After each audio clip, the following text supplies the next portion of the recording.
Hello, everyone, and welcome to a pretty sort of wet and miserable sort of evening in the UK. But welcome to week three of the F1 Summer Championship by the BUSR. And lovely to see that we have someone new to cast with today. Hello, Tom.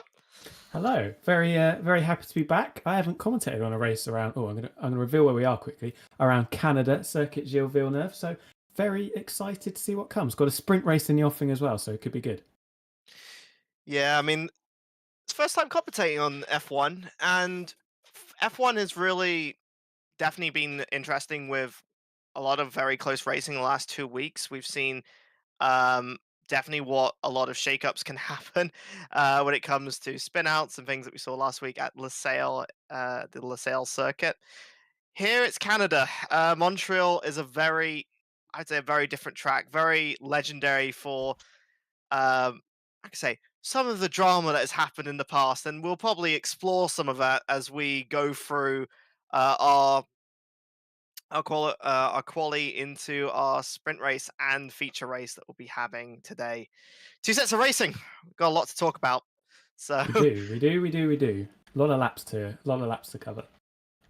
yeah. So first things first. I mean, when you think of the Montreal track, when I think of the Montreal track, I like to think of when I was, I think it was around about 20. I think it was 2010 when we had one of the longest F1 races in living memory. And I remember watching the race from downstairs in the we call it the morning room, front room, and by the end of it, I was in bed watching it on the TV I see on the left as it finally finished with Jensen Button chasing down Vettel and him spinning out with the final few corners to go. So Montreal is one of those tracks that likes to bring a lot of different action, a lot of very interesting corner types, and for the 2023 calendar, we see free DRS zones as well, which means drivers can follow more closely and put the pressure on the drivers in front. Yes, we are going to get a lot of action, a lot of overtaking. I think we're also going to see a lot of people pitched into the Wall of Champions, the final chicane. But just going back to that race in 2011, 2011. There you 2011. go. Well, Jenson Button's my hero, my favorite driver of all time. So that, in my opinion, is the greatest race of all time. Just crazy stuff. Wouldn't it be nice to have a race like that this evening? 2007 as well. Lewis Hamilton's first race victory. Again, a lot of people Wall of Champions. That battle with Alonso on the first lap. It's a classic. This one, isn't it? Yeah, I think the Wall of Champions alone is already a legendary place. I mean, um, being named after one of the people who made it very famous, certain Michael Schumacher. Um, binning it in the final corner is one of those really high obtained sort of situations because you can do a great lap, but you got to get through that final chicane. And the drivers will have today will have that challenge because on one hand you've got a very tight chicane on one end. It's very easy to invalidate your lap at the end, but you also got to manage the risk of hitting a wall at the same time, damaging the car, or completely scrubbing your lap in qualifying. So um, because of the way this track is and the way that the lap is, it's one of the shorter laps. You know, we're going to see a lot of drivers be very much condensed in a short space of time. So those differences in those last few corners is going to be really important when it comes to getting those places and getting those qualification places for the race. Yeah, it doesn't always feel like a traditional street track, does it? With the harbour around us, the type of circuit it isn't like a Monaco or a Saudi or something like that. What we are going to do though is get straight into our first qualifying session. As you can see there, I don't know if there's a bit of rain around, but it definitely looks very overcast. Yeah, it looks like we got a little bit of environmental factors to play here. c- you know, cooler track environment is going to mean that those softer tires are going to be a lot more important. And I don't know how much it really is in play, how many soft tires these guys have actually got to get through these multiple qualifying sessions. So that will be an interesting thing to see. How many times will drivers go out and how well that they can manage those tires. Yeah, it's going to be an interesting one. I think, well, the ideal scenario probably would be to use 3 sets of tyres, although I think people may want to save a set for the race. So we could just be seeing people do 2 runs if it is remaining dry, of course. Nobody out on the track though so far. Oh, I can see a couple of mechanics come out, and here we go. We are on the slick tyres. I think it's a Williams leading us away of Mad Dog, I believe. Yeah, we're just going to start seeing the drivers come out, and this is always an interesting point about Montreal, is that we've got this very tight, weavy section of the first 2 sectors. These drivers are going to be going close to walls, running around here. But then at the very end, you've got this very long straight, and it'd be interesting to see if we see what happens in real life, which is you have one large line, Congo line, all the way down that back, always down that back straight, just of all the cars just lining up. We'll see what will happen. And yeah, I think Charlotte is going to lead the first of the drivers through qualifying in a very sort of dark blue. I call it indigo Williams. Yes, it's a lovely car, isn't it? I think it's a really good livery. And do you want to take us through our first flying lap of the Gilles Villeneuve circuit? Yeah, let's do it. Right, it's time to go on a lap of Montreal. So first lap, we're going to have a definitely break down, go into third, keep as much speed as you can, but set yourself up. Looks like Charlotte's gone a little bit wide, V out the corner a little bit more, might be a setup thing, but don't worry about it. Building up the speed here, but we're going to have to break down, go down into third gear, go down the shifts quickly, and get the car rotating much. Don't go too far, you might do a Sebastian Vettel, which you don't want to be doing. Right, hard braking zone here, down into the second gear, but don't spin. It's very easy to spin the tires. The traction is not very easy. Right, now we're going to have our back straight sort of section. Get first DRS zone, get ourselves up to 8th gear. We're going to be going down the 4th. Keep as much speed as possible, as we're already seeing yellow flags coming in the first sector. Now, a little bit more calm. We're going to have the hardest braking zone, slowest point of the circuit. It's a big hairpin. Different drivers are going to take different lines. Charlotte's gone for a bit of an early turn-in, coming late. It's a little bit of an understeery car. Now, this is the long straight. This is where different setups are going to matter. You're going to have different cars going for different top speeds. Here, we're going to be trying to go all the way to top of 8. We've got one last chicane. This is where the War of Champions is in play. Let's see how Charlotte gets through. Not too bad. Keeping a little bit of margin, a little bit of a banker lap. And that is going to be through the line. And that is going to be a time that we cannot see. There we go. Coming through a little bit delayed. A 1:11.3, but looks like Dasher has already taken the early spot there. So 1:10.3 on the board. And right, we're going to start seeing some times. I think Charlotte went a little bit conservative there. That was more of a banker lap. You could see, the margins were a little bit, there's a little bit of margin to play there in the last chicane there. So interesting to see. Let's see how the drivers cope, as we're already seeing people slow down on that very long straight going into the last chicane, as we're going to start seeing some drivers set some laps. Yeah, the delta seems a little bit broken at the moment, but if we look to the top, we've got the McLaren of Dasher just half a tenth clear of Matty Moomer on our first flying lap. And they're a little bit clear of the rest of the field at the moment. Survivor in the Aston Martin, half a second down. Then we've got Wilson, Mad Dog, Charles, and then obviously Charlotte at the back at the moment. Still waiting for a few more of the leading contenders to get going. I'm looking at Geek down there, looking at Joe as well, whether they can get into the low 10s. Prediction maybe for the fastest lap. I think we should be in the high 1-minute 9s. I'd be expecting maybe a 1:09.8. It's just short lap, of course, so it's going to be very easy to get those 3 flying laps in. It's also going to be very easy to invalidate lap times, which I think is what a few drivers may have done. Here is Joe. Yeah, it looks like Joe, as you can always see in the map below, this lap has already been invalidated, so they're going to have to set up the car again, get the tires up to the optimal temperature that you want them, and then to set yourself up for another lap. As we said before, it's very easy to invalidate your lap through that last chicane, and people are already finding issues. This was invalidated beforehand, which, people are going to have to find that that opportunity to finally get those times on the board, and it's going to cost them a lot. Oh my god!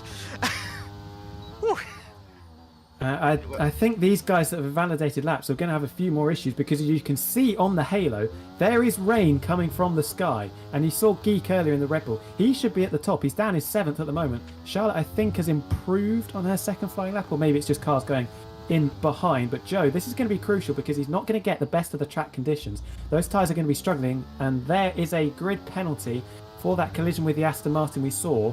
Feels a little bit harsh, I must admit. So Joe's going to be compromised already going into, I think it'll be the main race. The grid penalties don't apply to the sprint, if I am correct. This is going to be crucial for his session, though, because he could leave himself with a lot of work to do come race day. Yeah, I mean, this is not looking very good for Joe Dog in that Mercedes. Already having lots of issues. This will be a valid lap at the moment. He has got one more chicane to go through, but this is already not very good when it comes to trying to get those track positions. While Montreal is a good track for having good track positions, the one thing I'm worried about is you can see the rain. The grip's going to be deteriorating over time as the rain comes down. It's not going to be good if you have not already set those laps or you're wanting a higher position, because it's going to be even harder to get a better lap. Yeah, and he only goes 9th fastest on 11.7, so that could be session over. I think we've had the best of the conditions, so the guys that haven't set times, Lumex, Jaraki, and CRM Doodle at the back, I think that's going to be where their start is. We see an Alpha Tauri lagging quite a bit. I was going to say spinning off into turn 6, I believe it is, but no. That is the first runs, though, and Dasher will be very happy that he got out there early, because at the moment it looks like he's dead set for pole position. Yeah, I mean, Dasher and Matty Mumu, to get those 2 times early has been vital to keep their positions. It's not as important because we are running a free set of qualifying. We're running the F1 qualifying session detail, which basically is because we've got 14 drivers, the lowest 2 will be eliminated for this round, and the next 12 will go through, in which another 2 will be eliminated. So as long as you're not in that 13th, 14th position, you're safe. So for a lot of these drivers, getting a valid lap is really important. And for the higher up drivers, it's going to be practice for the more crucial stages of qualifying, which is going to be those end of Q2, end of Q3, and going for those pole and high up the grid positions. Yeah, I do wonder actually whether, since we've only got 14 cars, whether we will run the full 3 split qualifying session. If you can see from the Delta, which is struggling to keep up a little bit, Matty Mumu 2 seconds down on this lap, so the track has definitely got to a position where slick tyres are no longer the viable option, and I think this might be the grid for the sprint race, which would leave us with quite a lot of filling to do for the next 10 minutes or so. Yeah, I've actually just read the rulebook. We are actually running a 1 set of qualifying, so just one 18-minute session. So this will set the grid. So Dasher and Matty Mumu, they're going to be smiling right now as they've got the front row of the grid right now. These 2 have been fighting for the entire season, so it's going to be lovely to see these 2 fight going into the inside of turn 1. Yeah, and our race winner from last week, Joe, going to start, well, 9th place unless the rain eases up later on. Geek as well down the order in 7th. For someone like TKO Survivor or Wilson starting up in 3rd and 4th, it's a great opportunity to get yourself a podium. Mad Dog in 5th as well. The Mad Dog fan club will be enjoying him being towards the front. Yeah, is going to be, that's qualifying over. You can see yellow flags in the final sector. Charlotte has actually retired. I don't know whether that's a crash. I can see a Williams off at turn 1 though, so I believe it might have been. Yeah, it looks like drivers are struggling. The track is getting wet, it's getting greasy, and this is going to make it much harder to make any laps. And honestly, if you're looking at this right now, you know, the fastest part of this track was right at the beginning of qualifying, and now we are going to be we're going to be stalling for about 8.5 minutes because these drivers are not going to be improving on times. The only thing I would probably guess is that we might see some practice on those intermediate tires, potentially. We don't know the true conditions of sprint until we get to that point, but for now, yeah, this is going to look like be your starting positions for the sprint race. Yeah, and you can see DRS being disabled as we talk about that. Doodle getting his first lap in on those slick tyres, only a 16.2. That's nearly 6 seconds off the pace. So this is going to be the grid for the sprint race. A few people out of position. We've got our 2 leading contenders at the front though. Mad Dog's actually out on intermediate tyres. I don't know how worth it would be. Obviously, these guys will be able to see what the weather is for the next couple of sessions. We obviously can't because we're not driving. Yeah, I don't know whether it's going to be good. Maybe dent your confidence. These guys that have gone out on slick tyres especially going to be struggling. They're going to have no fear when they get to the race if it is dry. So yeah, it's going to be an interesting situation to see what happens. I don't think Lumex in the second AlphaTauri is really going to bother setting a lap time, to be honest, unless it does dry up. So yeah, that I think is going to be all the action we get. We can enjoy some intermediate tyre times while we wait. Mad Dog, we'll be able to compare the delta actually, because this is a flying lap as he comes through the final chicane. What's it going to be? It's nowhere near pole, but as he comes up to the line, takes it, well, kind of over to the right, and he's actually 16 seconds down if that delta time is to be believed, which I'm not sure it is at the moment. So yeah, intermediate's definitely the tyre of choice. I think it may have brightened up a little bit. That could just be wishful thinking from my end though. Yeah, it's not quite like in real life where you go, you know, whether or not people have got the umbrellas out. I always say, if you see umbrellas, it's probably raining. So, but that's usually the thing. But when we're in the game, we have to literally inspect literally what we're seeing around, you know, the visual cues, the rain that we see around, the slippery of the slickness of the surface. As we are going to be looking around the place, it looks like drivers are going to be going out and actually practicing on intermediate tires. This is, I'm happy to see that people are willing to go, right, we're going to need this practice. Potentially this might be what we'll see in the sprint race. We'll have to find out. And yeah, even though as spectators we won't entirely know what the conditions will be, this might give us a hint of what's coming up in later on in the evening. Yes, we can see the current pole sitter lagging slightly through the final chicane, coming up to the line. We'll see what this time is. Not going over to the right-hand side to get the shortest run to the line. It must have been an outlap then, because yeah, we didn't get to see the delta. Didn't tell me on the leaderboard, which is very useful. Thank you very much. We're going to see this intermediate run, though. There is a bit of traffic. I think that's Geek coming out of the pits. Got a yellow flag behind. I think the AlphaTauri has lost it coming out of turns 1 and 2. Dasher has got past Geek, and if we can see the delta in the top to the right, I think that was 3 seconds down through the first sector. Do you enjoy driving in the rain? I think personally it's a cool experience. It's very challenging, of course. Are you pro driving in the wet? I kind of agree with what Martin Brundle says, that it really is the great equalizer. It shows who's got the best car control, because inputs become much more sensitive. Even with the tire difference, these inputs are much more sensitive because you haven't got the grip in comparison to when you're in the dry. So for me, I always say it's a chance to prove who's actually the best driver when it comes to control. You know, I'm used to ACC. I'm used to having, you know, dialing in traction control and ABS for setups. So even with all of those driver aids, there is still an element of control. And so, yeah, I do really enjoy driving in the wet. It's really important that we have, you know, I think it's really important that people can drive in the wet as well as in the dry. And we saw that in, I think it was in one of the junior formulas at Silverstone on the Saturday. Oliver Behrman, he was an F2. He didn't do so well because he did spin, but you can tell, you know, some of especially the British drivers, if you know how to drive a track in the wet, you have an incredible advantage. And it's a combination of that knowledge and experience really kind of sells yourself as a full package driver, especially when you're racing in these formula cars. Yes, it's always interesting to see the field spread, isn't it, when the rain comes down, because we get a lot bigger gaps between all the cars. I guess the car itself doesn't matter as much. Obviously, it won't in this scenario because we've got equal cars. But yeah, you really get to see the driver's skill and precision with the right pedal or the right trigger if they're on the controller, of course. Mad Dog still on this stint on the intermediate tyres. This is almost like a practice session, if you will. A bit of debris there coming out of the final chicane. So 1:19.2, pretty consistent to the previous lap, but 8 seconds off the pace at the moment. And I wonder if this Aston Martin in front has had a little bit of a rub with the barriers through the Wall of Champions. And yes, I think that is half a front wing. In fact, no front wing for Survivor. So it's going to be starting on the second row in third place, but going to have to clean up a little bit of that driving in the rain.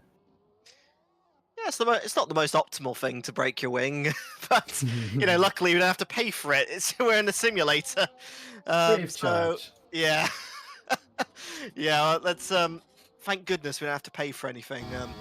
It's the one thing as a driver is, you know, you don't want to be you don't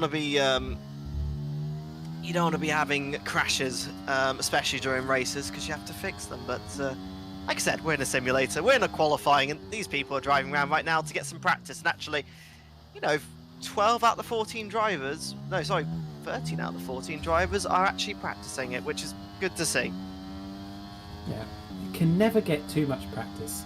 But of course, with 2 minutes to go and the conditions as they are, this is going to be our grid for the sprint race. So we'll run you through it very quickly. Dasher taking it by just under or just over half a tenth between himself and Matty Mumu. They got their laps in early in the session, which is why they're so far clear of everybody else. TKO, Survivor, Wilson and Mad Dog complete the top 5. Mad Dog just going over the 1 minute 11 barrier. Then there was a little bit of a gap back to Charles, Geek and then Charlotte in the Williams, and then Joe and GWS completing our top 10.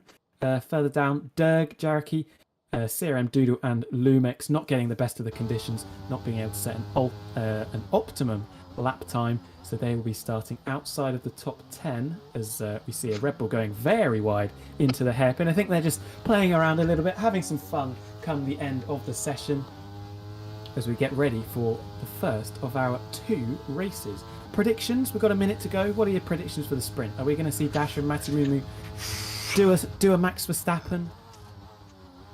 Honestly, it's down to the conditions. We have not seen these drivers drive in the wet yet. So, considering the times that they're setting, Dasher sure may have a little bit of advantage in the drive, but if it's rain affected, we're gonna have to see. It's very hard to call. There can be safety cars. God, there could even be red flags now. It's F123. We have red flags in this game. There could be all manners of chaos, and I would say it's hard to call. It really is one of those unpredictable factors that we'll have to see when we get into the race. Yeah, red flag in the sprint race. That could be extremely interesting, especially strategy-wise. If it is dry for the sprint, what would you be doing? Would you be going soft tyres or mediums? Tyre wear isn't too bad around this track. I think both tyres should be able to do it, but it's whether you want the safety net, if you like, of the medium tyres, knowing that they will get to the end of the race, or whether you take that risk on the soft. Do you know what the full lap? How many laps are in the the Canadian Grand Prix? Well, we're doing a 50% full race, so that would be 35 laps. Obviously, the real life one is 70 as Matty Mumu decides to go as slow as possible into the pit lane. So I presume it's going to be maybe 18 laps. around, or maybe a little bit less than that. I'm not sure if it's a 25% race or not. So it may be a little bit less. We will find out. It's in the future, so we haven't got there yet. The one thing about the sprint race is we don't have to pit, and so therefore, see, for me, I would think a medium tire is going to be the safe strategy, unless there is a risk you go in a soft tire, and then if there is a safety car and you can get the cheap pit stop, you can go soft. But it depends if you think whether or not a safety car comes out around about halfway through. That's literally the play. And if it's intermediates, it's intermediates. We I don't think Yes. it could even be wet tires for all we know. So honestly, I'm thinking in my head just based on what I know of F1 games and their tire models, it's probably going to be a medium tire, unless there is going to be someone gambling on the soft tires.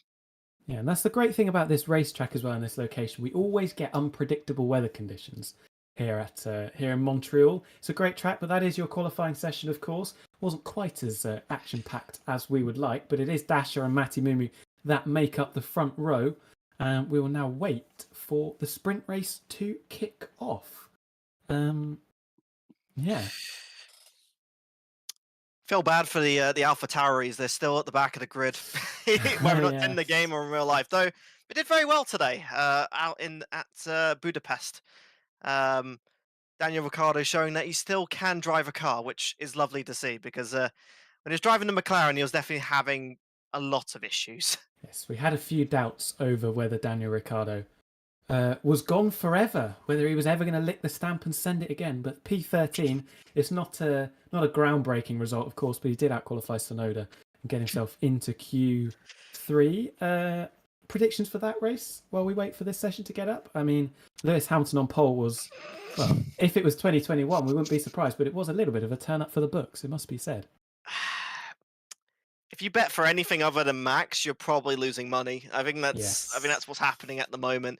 He's won the last 5 races, and I'll be honest. Like I actually went to Silverstone for the Grand Prix a couple of weeks ago, and when you watch the how that Red Bull corners, especially how it goes through curves, it is on another level.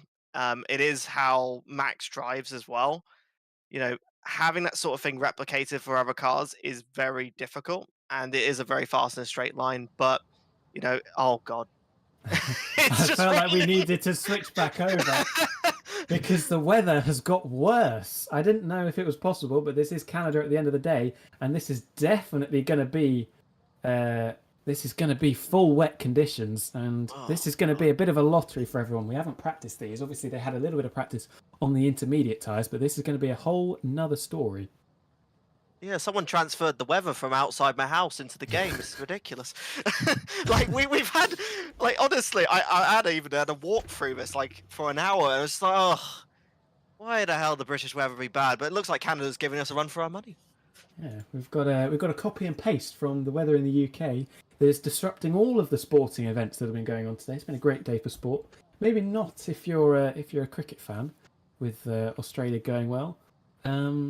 The golf on as well. The Open Championship at Royal Liverpool coming to the conclusion of moving day, day 3, and obviously we've got some darts as well in the evening. But obviously you're going to be staying to watch this very interesting sprint race that we're going to be seeing. Oh god, this is gonna be fun. Extreme wet tires are gonna be coming out for today. So big spray, big moments, and it's gonna be a whole. How can I say? It's gonna be really difficult for drivers because of the control they're gonna need. This could be absolute carnage. What is also worth noting is that Joe, with that 5 second penalty or 5 place grid penalty, is going to be starting down in 14th. But we've got 5 lights ahead of the drivers. They dump the clutches, and we are away. Are we? No, we're not. Um, what's Formation lap, okay? I think. If we got a formation lap, we actually running formation laps. Not sure. We got no HUD, so that probably tells us that we are probably in a formation lap. It's been like I said, I'm new to the F1 games, and sometimes things don't show the same as what we do. But it's fine. It's fine. Different games, different sort of mindsets, and yeah, we're going to see the cars doing their first excursions on a very very wet track. Yes, you can see the conditions. This is actually good because we get to look at how wet it is. You can see the puddles going down that straight there. This is going to be absolute chaos, especially Oh if you're yeah. starting in the midfield. I wonder if we are getting some kind of lobby restart, which we will confirm for you now. Yeah, it's very wet. These guys will be prepared, of course, because they've seen the conditions. You can see the Alpha Towers at the back there, and I think we might be. Oh no, we've got some delta. We've got Oh some data, but I think we are going to be going again for this sprint race. right. Okay. So we're gonna be going again. Okay. Right. False alarm, guys. We're going again. You can enjoy our faces for the next couple of minutes again. As yes, a bit of a false start there. Didn't quite get underway as well as we were hoping. I've got a virtual safety car apparently on that one. Interesting to see. Are you going to change your predictions from what we've seen with the weather? I'm not predicting. Like, if I'm gonna make a prediction, it's gonna be wrong, honestly. Like, I'm gonna stick my neck out on the line. To be honest, I'm gonna go for it. okay, okay. I'm, Like, honestly, I am probably say Matty Moo. Dasher did that spin, and I don't know if I want to judge that too much, but I'm gonna say that's for the win. I think Jodo's got the most to gain, so I think he's gonna be the one to watch as well, going through the field. yes, I'm gonna. Let's go for something out there a bit. I'm gonna back Mad Dog starting from P5.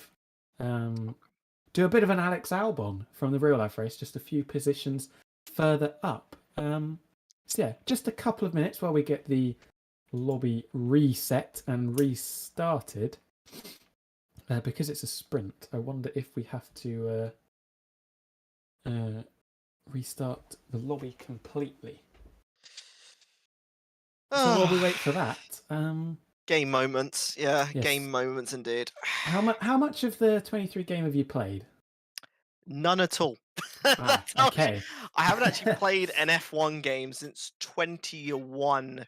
Afterwards, I was like very much into ACC, and I Mm, went down the ACC route, and now I basically just do ACC as well as AC as well. I used to do some rallying, but uh, rallying on a G, I'm running a G923 back there, but while it is good, it is actually pretty good for rally games. It also grinds the gears a bit, so I'm kind of like, yeah, I'm gonna keep to track racing. mm.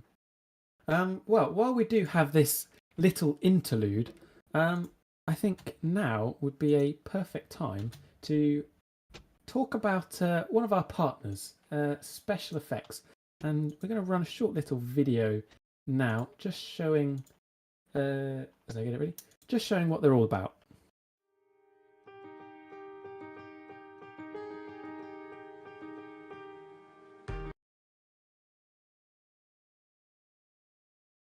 That's why Special Effect are helping people with physical disabilities to play video games. But this isn't just about having fun. The gaming setups we create are personalised, so people can play to the very best of their abilities. And that opens the door to inclusion and independence, confidence and creativity. Help us level the playing field and create more magical gaming moments. Because it's everyone's turn to play.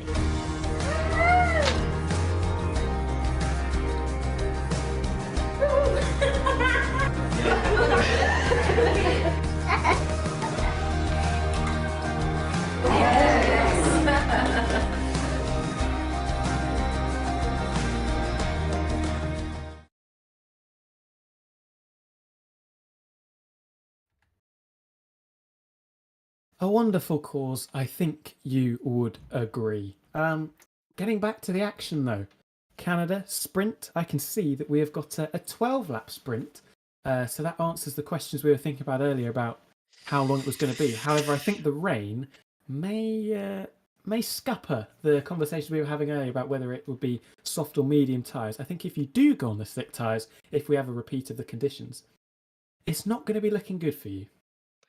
Yeah, I think extreme wets are in order, and it should last the 12 laps. So I don't think anyone's going to gamble on intermediates. That is incredibly wet.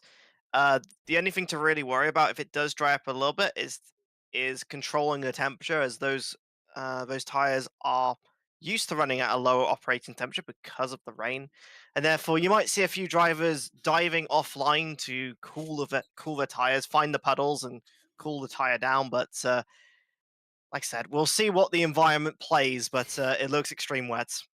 Yeah, and if we do get a transition from full wets to intermediates, that's really going to spice it up. I remember a race on F122, sprint race as well. Maybe it's something about sprint races. Monza, where it started raining in the last couple of laps, and we had a complete flip of the running order. Crazy, crazy times. Hopefully, we get something as action packed in the next 12 laps or so.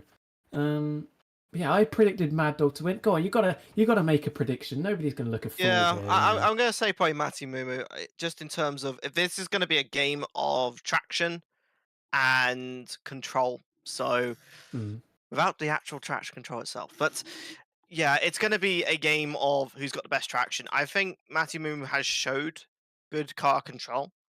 Dasher has shown a little bit peaky performance.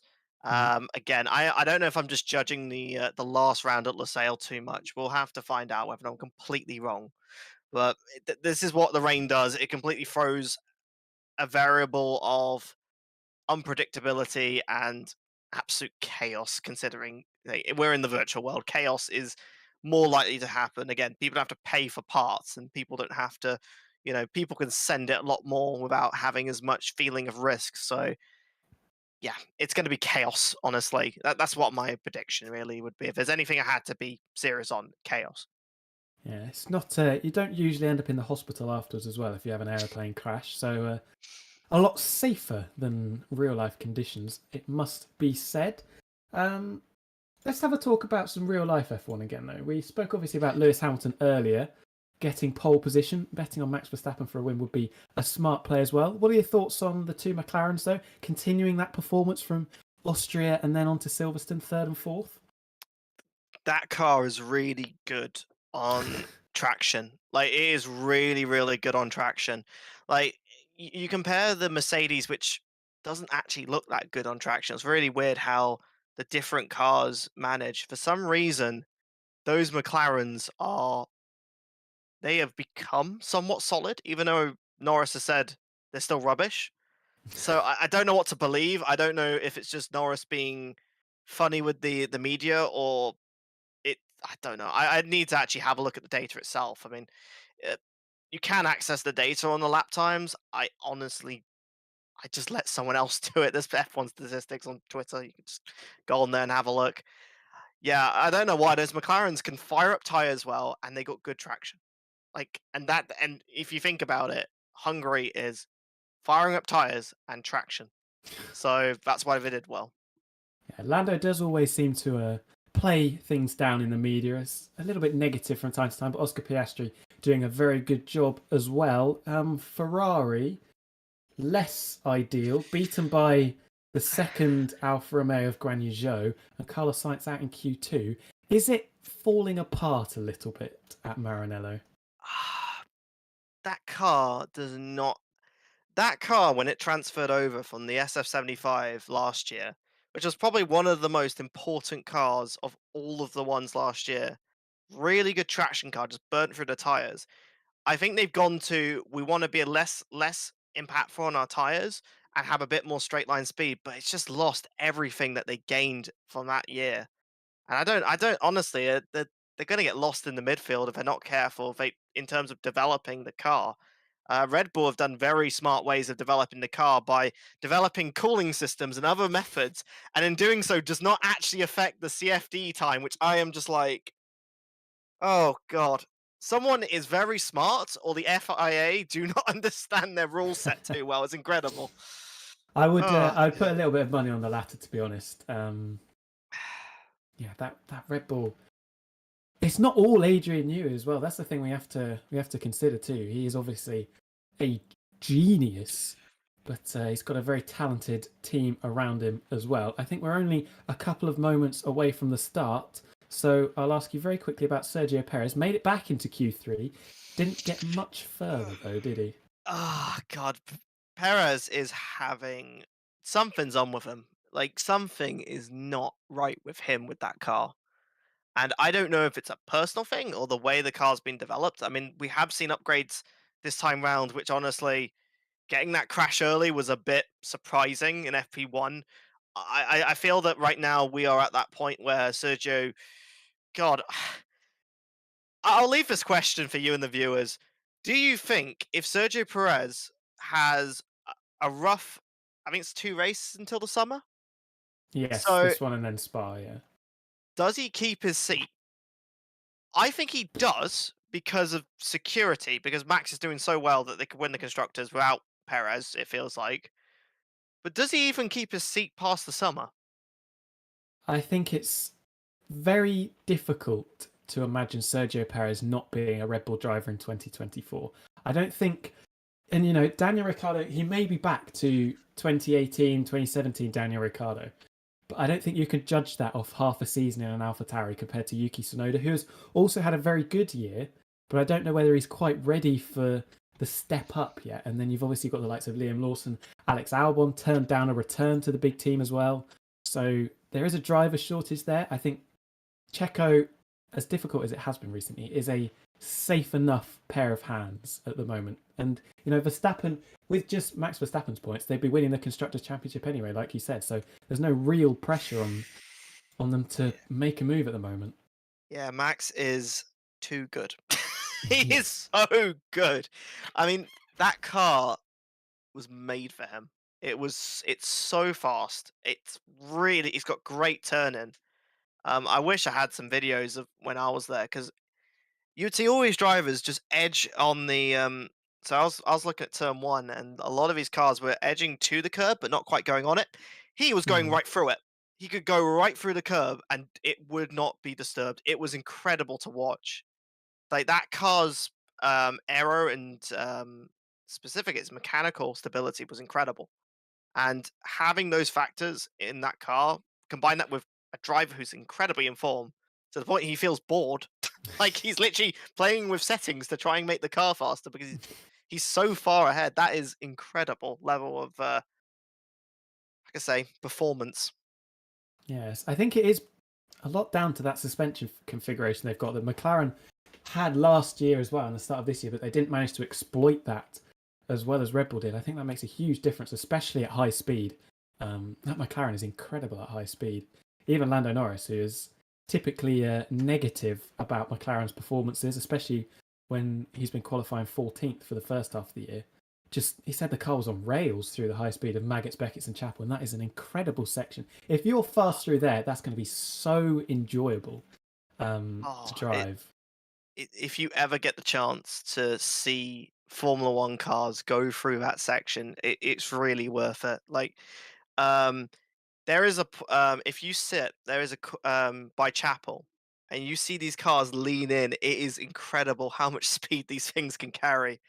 Um, and by having that stability and that setup for Chapel, which is going onto the hangar straight, it's incredible, honestly. And you know, I think Norris has got a car which could rival. I mean, I need to have a look at the actual constructors at the moment, but that car looks impressive now. I'd love to know where it's rubbish. Actually, I really want to know where Lando Norris is saying, "Oh, it's still rubbish." I'm like, you're getting We'll third get and to fourth. Spa. We'll get to Spa, and he'll go. No, I think we need to play it down. If we make Q3, that's good. He said after what was it? I think it was after qualifying. He said, "Well, let's just think about staying in the points first." I mean, he's qualified second. He's ahead of Ferrari, Mercedes, Aston Martin, who have Aston Martin as well. Serious drop off from them in recent races. They thought Hungary was going to be. They were going to be back to Alonso coming second, beating Perez, going to be right up there, but yeah, not helped by the Lance Stroll tax as well. I don't. That Aston Martin's got incredible traction, but it is draggy, and they have not dealt with that dragginess. And you'd think, like, okay, that it's not a power sensitive circuit, Hungary. Being the track it is, but even so, you're seeing cars beat them. Cars that should. The only reason that, like I said, like one of the main reasons these McLarens are doing well because they've got really good traction, 'cause they can fire up the tires very well and keep them there. And um, I mean, the great example is when we watched Lando Norris fend off on hard tires. You think That was because brilliant. like I felt they made a massive mistake. It just felt wrong, but for some reason it worked.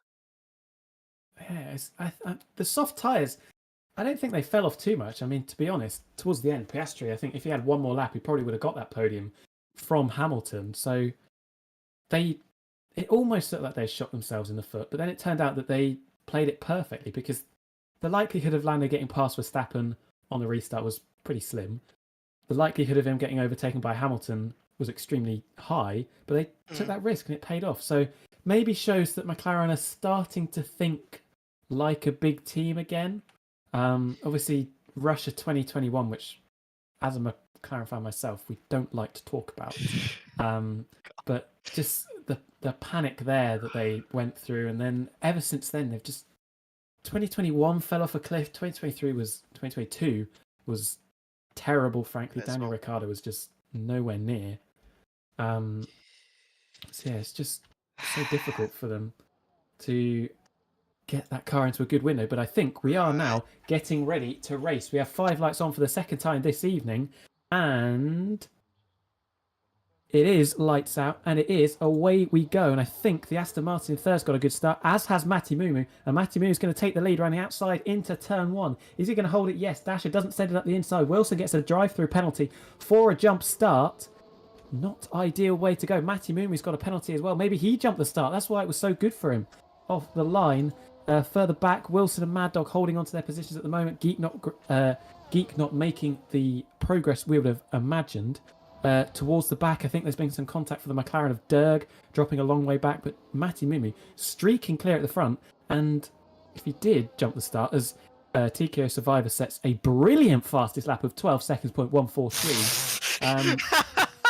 Incredible from him. I think he's going to be getting the fastest lap point if we were counting it.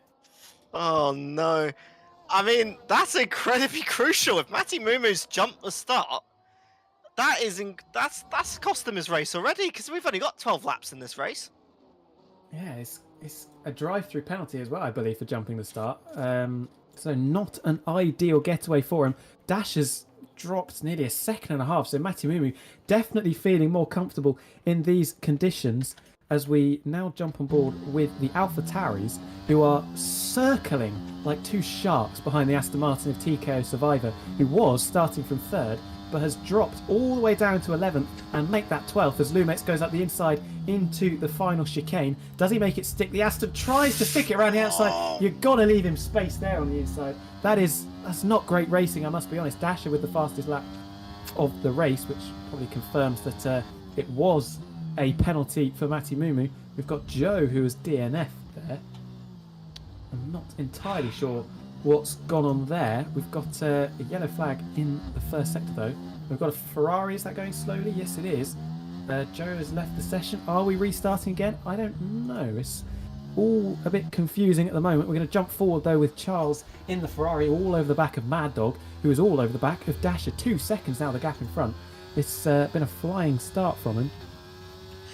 Yeah, it looks like right now we are seeing I'd say very sort of spotty sort of race. I say that in the way that, you know, we've got a lot of random things going on. We have got penalties shown through there, and yeah, it looks like Matty Mumu has the drive-through penalty that we saw, so that's going to be damaging his race, his whole race efforts, because he has not got that many laps to regain anything from it. He's going to have to pray for a safety car or something to slow the other drivers down.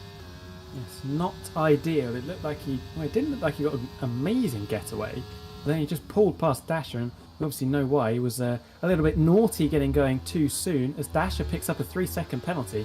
This has not been a great start, and even though he's in prime position, well, he was in prime position to win, now he's going to drop a load of places. That is not an ideal start to the race for him.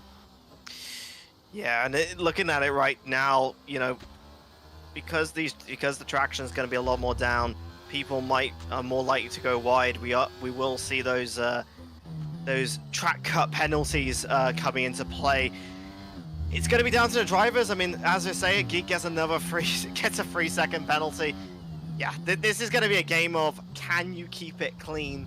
Because it is going to make a difference when it comes to applying these penalties, and they are going to be post-race penalties if drivers don't pit. Yeah, this is not an ideal start for these guys getting penalties. You almost in the rain, you want to be staying off those curbs, not charging over them, because they're going to be a lot more slippery. Slippery is definitely not a word. A lot more slippery than the actual black stuff in the middle of the track. So, got to be taking those lines carefully. We've got a little bit of a secondary group starting to form behind Dasher. Mad Dog in 3rd, Charles in 4th, and then Geek charging his way through in 5th. And then there's a get back to Charlotte in 6th, who has Jareki in the 2nd Red Bull right up behind her. And then we've got a little bit of a gap forming to the cars behind, starting to spread out a little bit, but 3.5 seconds now, the gap in front. This has been a flying start from Matty Mumu, and he's been disqualified for ignoring his drive-through penalty. Wow, that is trauma coming in there. You have to serve the penalties. I I know you think feel a little bit wronged, but that is very strange. I think we may be starting again. Um,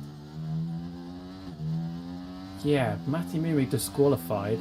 I'm not sure if that's going to count or not. If we are restarting, there was a bit of debris there. I think there may have been contact between the Ferrari and the Williams in front. Got a yellow flag still, and we've got a safety car out, and I think that is going to be our second restart. It didn't look like Matty Mumu jumped the start, so maybe it was a game bug, and he didn't jump the start, and then I don't know. Oh, goodness sake. Yeah, it's not been an ideal start, has it? I'll love to know. I mean, we'll probably get to find out what's actually happening in the with the server. It's maybe potentially issues with the game. Probably is issues with the game, knowing this. I just want to see some racing. I just want to see some racing, guys. Oh dear. Deary me. We got a quarter of the way through though before we had to restart, so that was better than last time, where it almost looked like we had a formation lap of sorts. Yeah, and we're going to have to retire through the main race as well. So you're going to get a little bit more waffle from the two of us, which, well, I don't know if that's a positive or negative for the people watching, but Canada 2011. Canada 2011. It's almost like it was perfect, isn't it? We've got a repeat of that. Heavy rain as well. We haven't got the right colour Pirelli tyres, of course. I think they were orange back in the day, and the intermediates were the blue tyres. But yeah, we're going back a bit there. Yeah, should we get back to real life F1? There's a few less. There's a few not more as many to go. restarts that are needed in real life. So No. Yeah, less game bugs. Don't need to rely on the EA servers. Yeah, I think when it comes to like red flags, I mean, we've seen red flags in real life. A lot of people say that they kind of they don't like the tire change situation with it. I'll be honest, I don't mind it because, if, for example, let's say someone gets a puncture, then you have to change a tire because you can't send a punctured tire out. That'd be crazy. I don't know your opinion on it. I think that would probably fall back into the case of damage though, because obviously you can mend small parts, you can change front wings and things.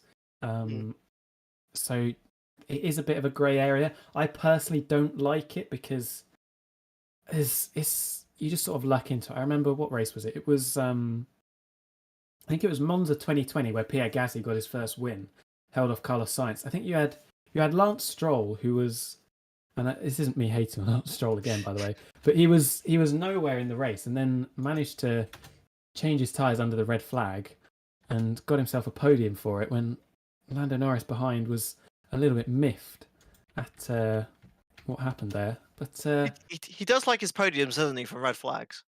Yes, he does. Lance Stroll. It was well, he got one at Sakir, didn't he, in 2020 as well? Lance Stroll, very decent driver, He's a crude operator in the midfield. And he got one when he was racing for Williams at He did, Baku. yes. Almost got a P2, but Porridge Man himself had to take that away from him over the line. Yeah, I mean, okay, I'll be honest. I do like the chaos. I do enjoy the chaos. I do love a bit of a shake-up, and I feel like with red flags, there are times where it does have to happen. I mean, Bahrain 2020, we had to fix whole railings. Jeddah, we have to literally fix whole things because when someone crashes there, it just blows everything apart. Red flags have to happen. I do feel that with in these situations, like, well, let's say it's like rained out. Yeah, I think making sure that people can fix the cars if they can is important. The tire thing is something that is the crucial factor. And I think that's the thing that we have to just agree to disagree on that one. I just like a bit of chaos. That's all. Yeah, I can see the appeal of it. I question whether it's fair, but then sport integrity, isn't it? Yeah, the safety car rules as well, because You just wait until a safety car comes out, and then you pit, and then you jump a load of cars. I remember back in the old days, sort of. I think it was in the early 2000s. You weren't allowed to pit under the safety car, were you? Or you had to wait Mm, until the pit lane was open, and then you could refuel, get some new tires. yeah, that was very similar to the American style rules where so let's say you're doing oval racing. If there's a caution thrown out, no one can pit until everyone is formed behind the safety car, and then you can pit, so that you can't jump people at certain points because of trap position. Hmm. So that was a very similar rule. I I don't know when it changed, honestly. I mean, I was very young at the time. Um, I can only just remember 2004, and only just. I was still about 5, 6 years old. So we're going back a bit. It's better than the 2005 rules where you couldn't pit for tires. Oh God, that was. I don't know what they were thinking. Obviously, I wasn't watching then No, I because I was can't barely remember. born. But that was when you watch it back. It was obviously just to curb the Ferrari dominance, which you can kind of understand because that's what they did in 21 with the floor rules to stop Mercedes, even though they didn't admit to it, but they definitely did. Um, Mm, it's yeah, I just think it's such an odd one. yeah, with the FIA, the FIA do like to shake up the grid in a way that it's hidden as a change, but it's really to try and nerf a certain style. That W11 was very good on rear and traction, so they thought let's just get rid of all of it, and that was why the high rate designs of the Red Bulls did well, and we actually had a fun fight for the championship, which I don't know. I mean, the further we go into this, I the don't think we more. want to get into that topic about 2021, do we? Oh dear. I think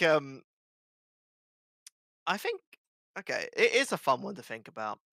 So we had reports of the 2026 rules. We had three rumored rules changes. So firstly, the cars are getting reduced max length by by 30 centimeters, which would be quite nice. So we've got smaller cars. Not the width's still the same though, so I don't know how much you win on that one. Um,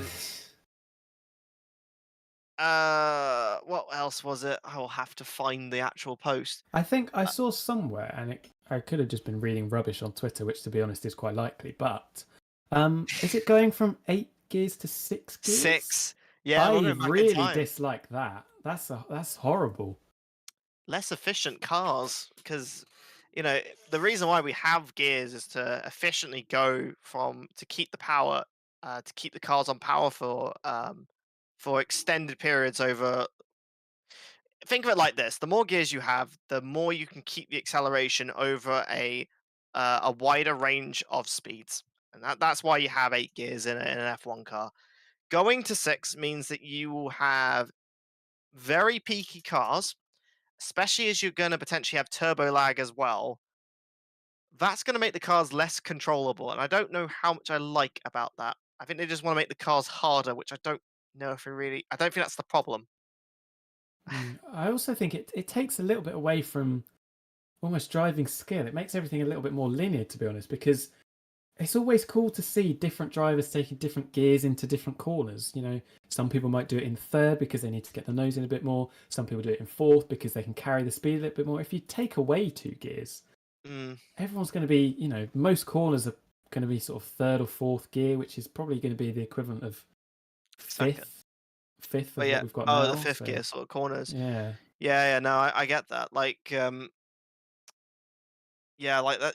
What you're going to see is a lot of drivers keeping on higher gears, and by keeping in higher gears, if you're running a turbo car, by having the gears lower, you're gradually increasing the boost pressure over time, and that allows you to have better traction across the gear. It's just it's a turbo thing from the old days. If you ever do rallying with turbo cars, it's one of the things you have to remember because if you're not careful with a rally car with turbo, you can have a lot of wheel spin and then you're in a tree. And which is not so ideal. the other thing I would say about that rumor was they said the cars will have to use 30 kilograms of fuel only to generate the electric power. Interesting. So that would, which I think is weird because the main rule change that we saw is we're going from a fuel was it a fuel rate, a fuel flow rate to an energy flow rate. Hmm. So what that means is potentially less fuel usage, but more electrical deployment. And so Yeah. that's going to mean a lot of different. The cars are going to naturally perform different, and the ways like it's going to be a development war of who can develop the most efficient regenerative braking system. Because the only thing we're going to have is the regenerative system that's on the wheels, not through Hmm. the turbo, which was honestly, we look back now. I don't know about you. I think it's a bit crazy when you think about we had to put turbos onto the we had to put these regenerative systems on the turbos just to regenerate things, and in the end, it was too expensive anyway. Well, I think everyone's also worried about the D rating as well. I think Max Verstappen's saying people are going to be changing down at the end of straights, which if you've only got 6 gears, that's going to be interesting, especially to listen to. I worry about the sound as well because I think with these current cars, you do kind of get, and I will admit to it, bit of a petrol head. You can with these current cars, you can just sense the existence of that whining electric motor in the background. And if that's increased, are we going to get more of that? Are the cars going to be quieter? I feel like it's likely they are. Yeah, I mean, if you want to create a, just from experience, I mean, I've listened to pretty much every style of F1 engine. I mean, the best sound is the V10s, without doubt. The V10s Yes. were incredible, and honestly, if you're at a racetrack and the V10 comes around, you can hear it wherever it is on the track, and it's a scream compared to the current F1 cars, which are, in my opinion, they are quieter. They're a lot quieter, but they are more manageable. They are a little bit more lower pitched. Hmm. I don't, I don't mind it too much because they are still loud. If you're in I a think they're grandstand, okay. they're still Yeah. loud. Um, I would like them to be higher revving. I would love them to be going back to 20,000 revs, like at least switching back to about 18 to 20,000 revs. That would be so fun. But it means you have to make them more reliable, and Hmm. I wish they would release a little bit more on what the actual technical specs of these engines are going to be. But I don't think we'll know that until next year because I think usually give about 2 years notice of what the actual rules are going to be, if I remember, with the turbo hybrid era. Yes. Well, from talking about the future, we're now going to return to the present Oh, because finally. we are getting going. There have been some changes though. We have cut it down to a 35% race distance. So it's going to be an 8-lap sprint, and I believe, I think it was 23 lap race. It might be a little bit more. I think it must be a little bit more. 27 lap race, I think it was. We do, though, still have the rain. So, sorry for any spoilers out there. We do have the rain back, though. So, it is going to throw that extra little bit of spice into the sprint race. We just need to hope that we can get going again. Although, from what I'm seeing at the bottom of the screen, you guys can't see it at the moment. I worry whether. I'm seeing a lot of cars leaving the session, so I worry whether we may be Oh, God. done for again. Oh, God, EA servers, please. Put us out of our misery already. Hmm. Oh, dear. Well, Ay, ay, ay. Lucky I this is what. didn't. Lucky I didn't change the scene. Otherwise, I would have had to change it straight back again. Yeah, this is one of those times where internet internet-based systems just fall apart. Because you rely on the servers being good. Honestly, I prefer it when an individual can host and not through a service. Like the reason why we usually have service hosts are to make it fairer and to make it reliable. But Yeah. yeah, when you have single hosts can be good and they can be reliable, but you also rely on them. So I don't know what the sort of issue is. We'll probably learn about this at the end. It's just sorry for the viewers as well. Yeah. If you've been keeping through this hour-long ordeal of technical issues, we have no control. We do not have a magic wand. Steering wheels are not magic wands. We don't have any of those. So we are kind of just here enjoying. Well, what I can see is rain. That's all I can see is rain and greyness. Yes. No blue England. skies around. I'm trying to work out the stipulations for what is going to happen next.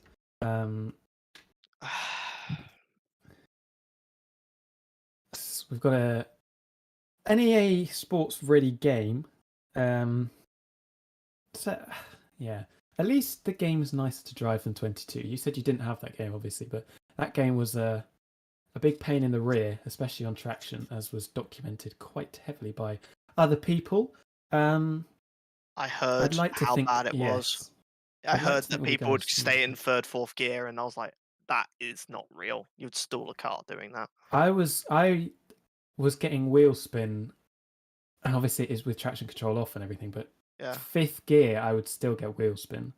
That's how crazy it was. I think it was just the torque that they got completely wrong, which is fixed. Wheel spin, you get it in third, or you get it up to third. I think you can manage it pretty well this year, so that is a lot nicer. Should we go back to a little bit more modern F1 again? Let's talk about Yeah.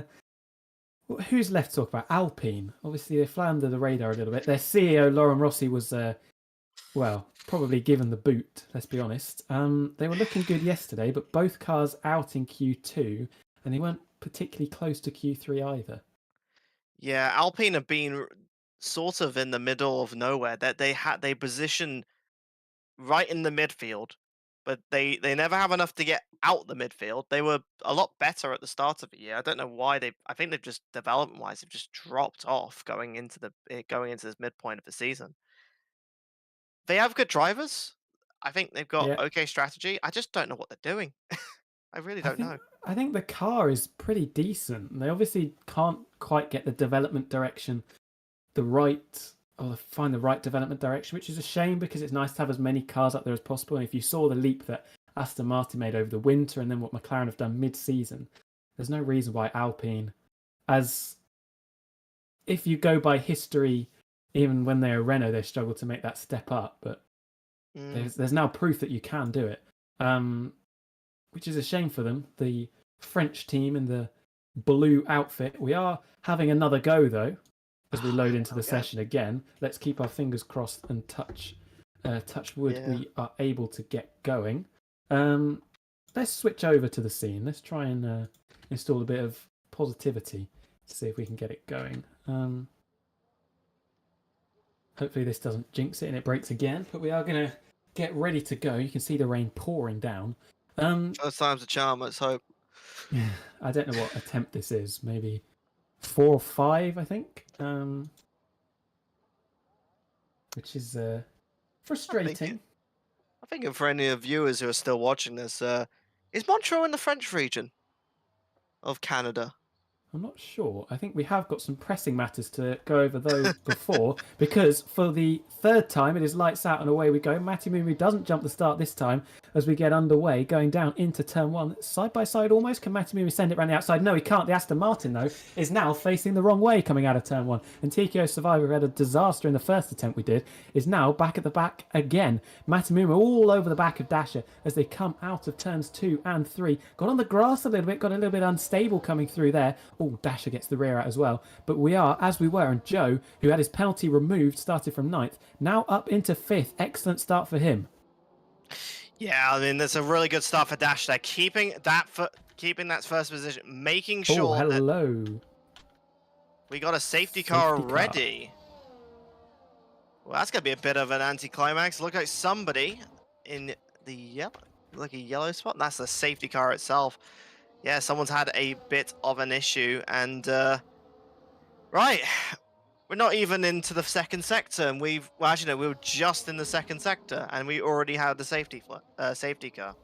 Yeah, we have only got 13 drivers this time as well, so I think we may have lost someone. This is the person in question who I think may have caused the safety car, TKO Survivor, who we saw facing backwards coming through the kink of turns 1.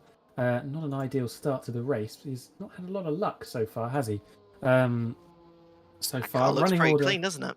It does actually, yeah. So maybe it's just a phantom safety car. We're not going to get many racing laps though. If it is only an 8-lap race, of course, it is still 35%. So yeah, only 8 laps. We've used one of them already. Running order at the moment though, it is Dasher in the lead. Held on to it this time, courtesy of Matamumu not jumping the start. Charlotte is in the pit, so maybe she picked up a bit of damage, or could it be a Hail Mary shot onto the intermediates? We'll find out in a moment. Matamumu and Wilson complete the top 3 for the time being. Mad Dog gained a place up to 4th. Joe with a brilliant start, getting ahead of Geek. That could be crucial for the main race if Joe's ahead of Geek. Jareki in the second Red Bull behind. Then comes Doodle, GWS, and the second McLaren of Derg. Charles Simmons, TKO Survivor, and then Charlotte down towards the back. Safety car though, it's going to be interesting to see what happens afterwards. Matamumu, we think, will probably have a go, as Charles has made a complete Horlicks of it, I feel, because he is out of the race, and that must be a crash under safety car. You can see him in the wall there as we go on board with the Aston Martin. That is easy to do. We've seen it done quite a lot in real life, but a little bit embarrassing when it happens. Yeah, and I mean, Charlotte was actually stopped in the pits for a considerable amount of time, so looks like potential damage to the wing. But unfortunately, when Charles spun it off going on to that first disabled DRS zone. But that is really unfortunate for them, because spinning is very easy to do in the wet, but to do it under a safety car is something you really got to think, oh no. And yeah, it also shows us our potential strategies for the race. Honestly, I would not be doing a one-stop with this many laps left, and looks like the safety car is going to come around again. Oh, this is going to be fun. I mean, this means that people are going to be pushing extremely hard, and we might have an Australia sort of situation that we saw earlier in the year in the real world. So let's see what happens. Yeah, slightly different weather conditions, of course, but I think we are probably going to get a 5-lap shootout for the sprint race. Dash will be looking to hold on to get pole position for the main race. Obviously, we don't have the real life sprint format in the game this year, which is a shame. What are your thoughts on that, by the way, as we're under safety car at the moment? The SQ1, SQ2, SQ3. I don't mind it. I think it's nice. Qualifying's always fun. Get a bit more qualifying. It doesn't dilute it too much. I think it's pretty good. I think it isolates the day. So your Saturday is sprint day, and I don't mind sprint day. Sprint day, you get a bit of everything, and it does mean, okay, you are doing another set of qualifying again, but it also gives the fans who are going to the track, you know, you get to have a qualifying and a race day in one, which, you know, we've not seen in F1 ever. So I don't mind it. I think I'd love to know how the fans enjoy it at the track. I think that they would be. I'd love to say that'd be the deciding factor, but it's Liberty Media. It's probably going to be based on viewership. But it gives something for the fans at the tracks, something different. Because, you know, going on a Friday, it is much more chill, much more relaxed. And I like that. I didn't like the fact that it pretty much made something big every day. It does make everything a bit more serious. And right, I think we should talk about a restart, shall we? Yes, we are getting underway again. Dasher backing them up into the final chicane, gets a pretty nice run out of it, and he's going to put a little bit of space between himself and Matamumu, going down into turns 1 and 2. Mad Dog close to the back of Wilson coming in. We've got some overtaking behind the TKO Survivor, looking to recover, well, as I say that, looking to recover from that poor start. Finds himself face first in a barrier going through turns 1 and 2. That is 2 cars gone after Charles found a similar wall under the safety car earlier, and we now have a virtual safety car. So I believe that makes it 2 full sectors of green flag running. Both of them the first sector. These guys struggling at the moment to keep the car on the track, which is understandable in what are torrential conditions. Yeah, this is.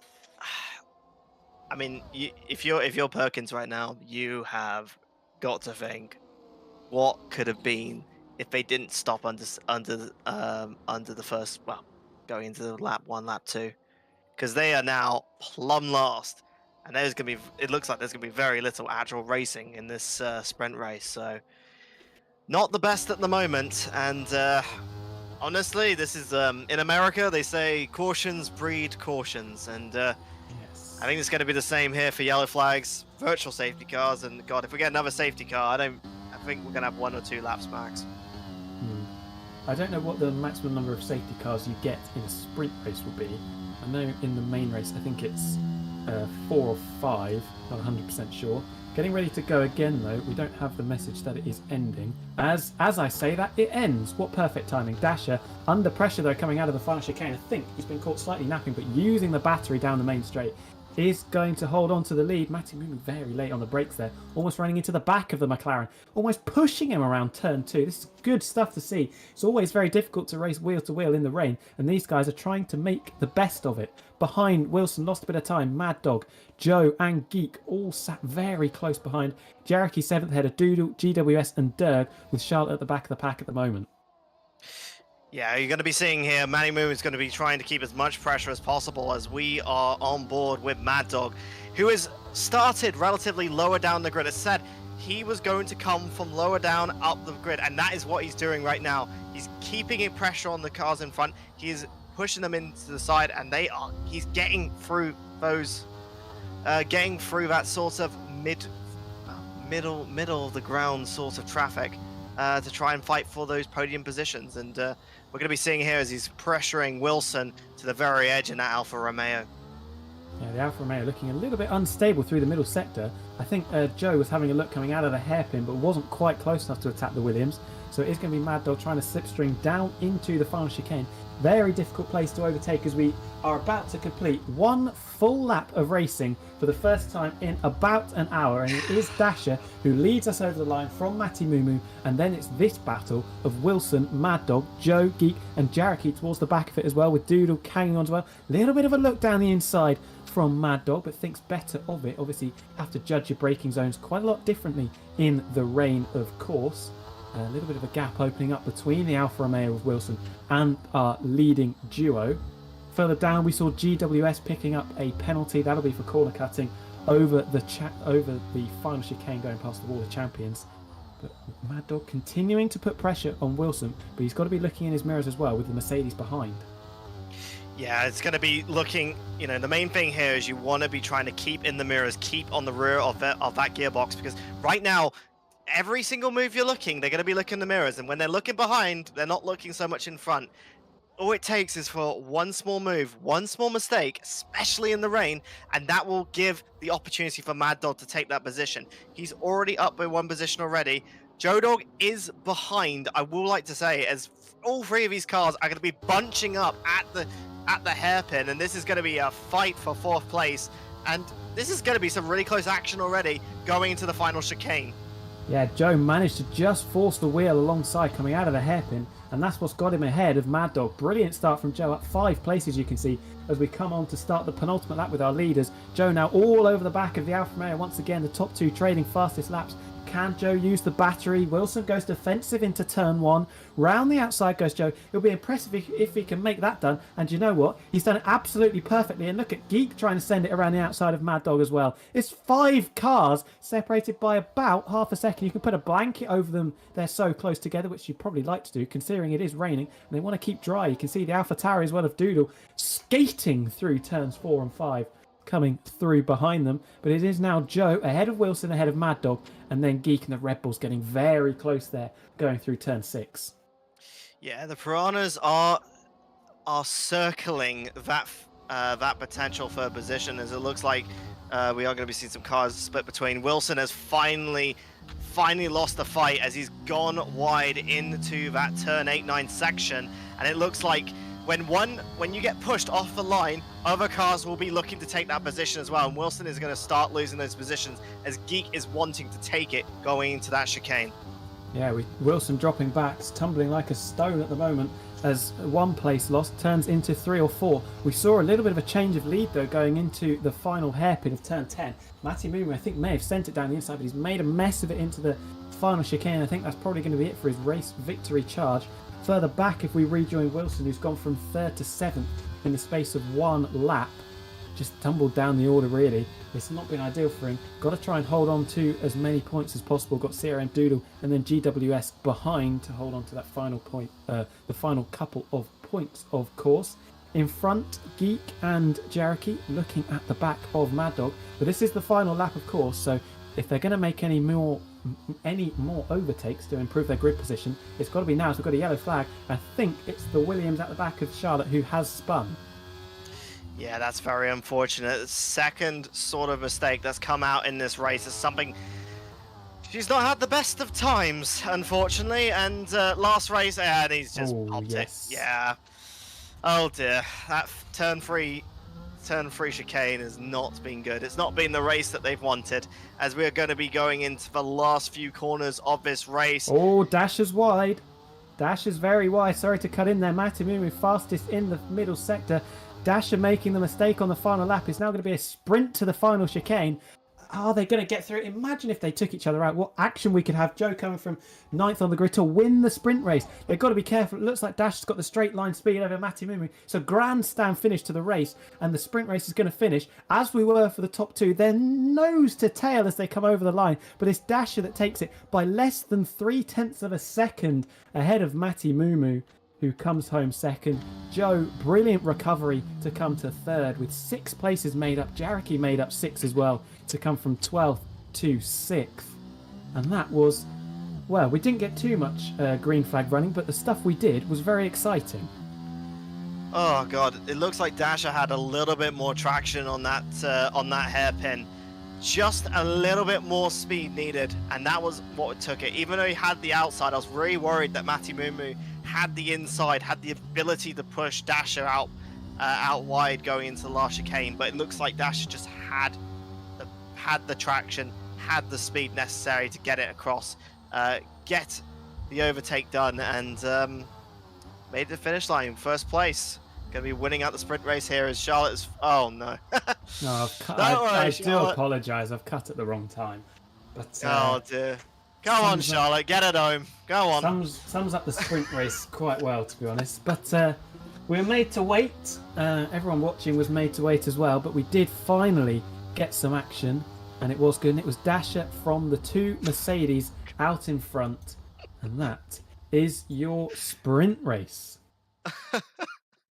Enjoyable? Oh, God.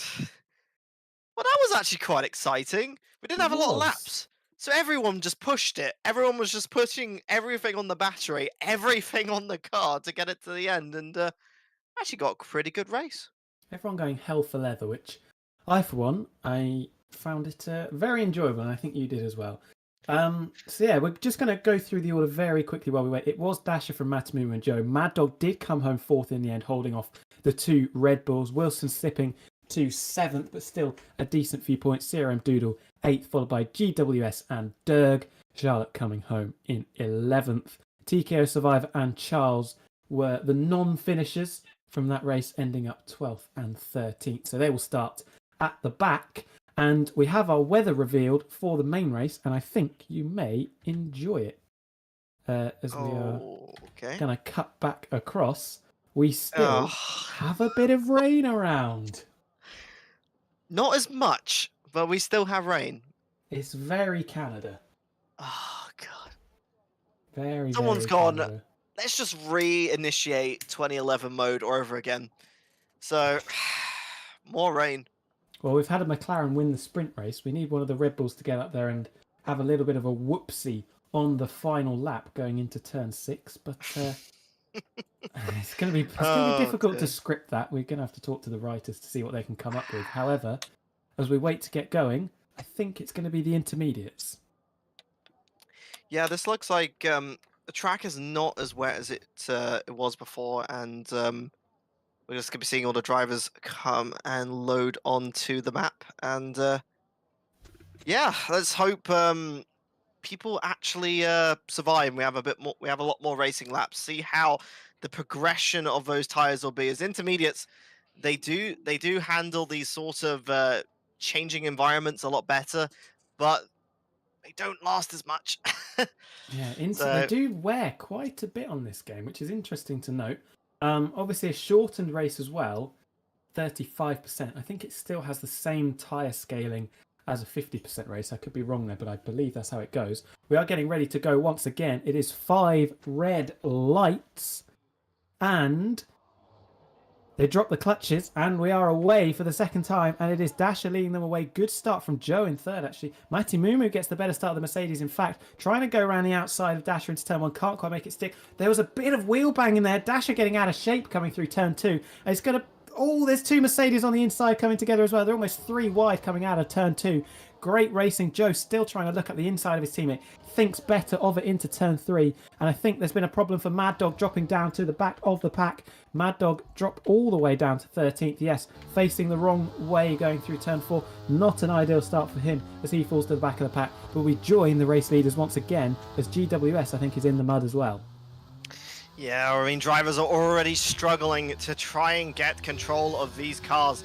There's a lot of power behind their right foot, so it's going to be quite difficult as we are seeing the possible strategies.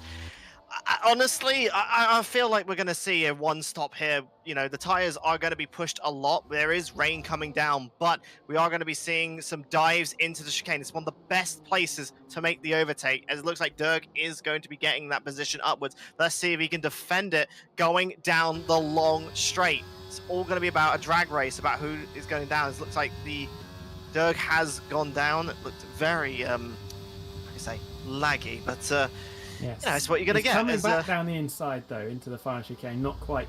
Oh, a good bit of respect, actually, on the inside there, leaving space for the McLaren. But it is Charles that takes the place, and it is Dasher that continues to lead on the opening lap. And it looks a little bit drier through turns 1 and 2 than it did previously. Although the rain continues to fall. Matty Mumu sat in second at the moment, still in second, and Joe holding on to third.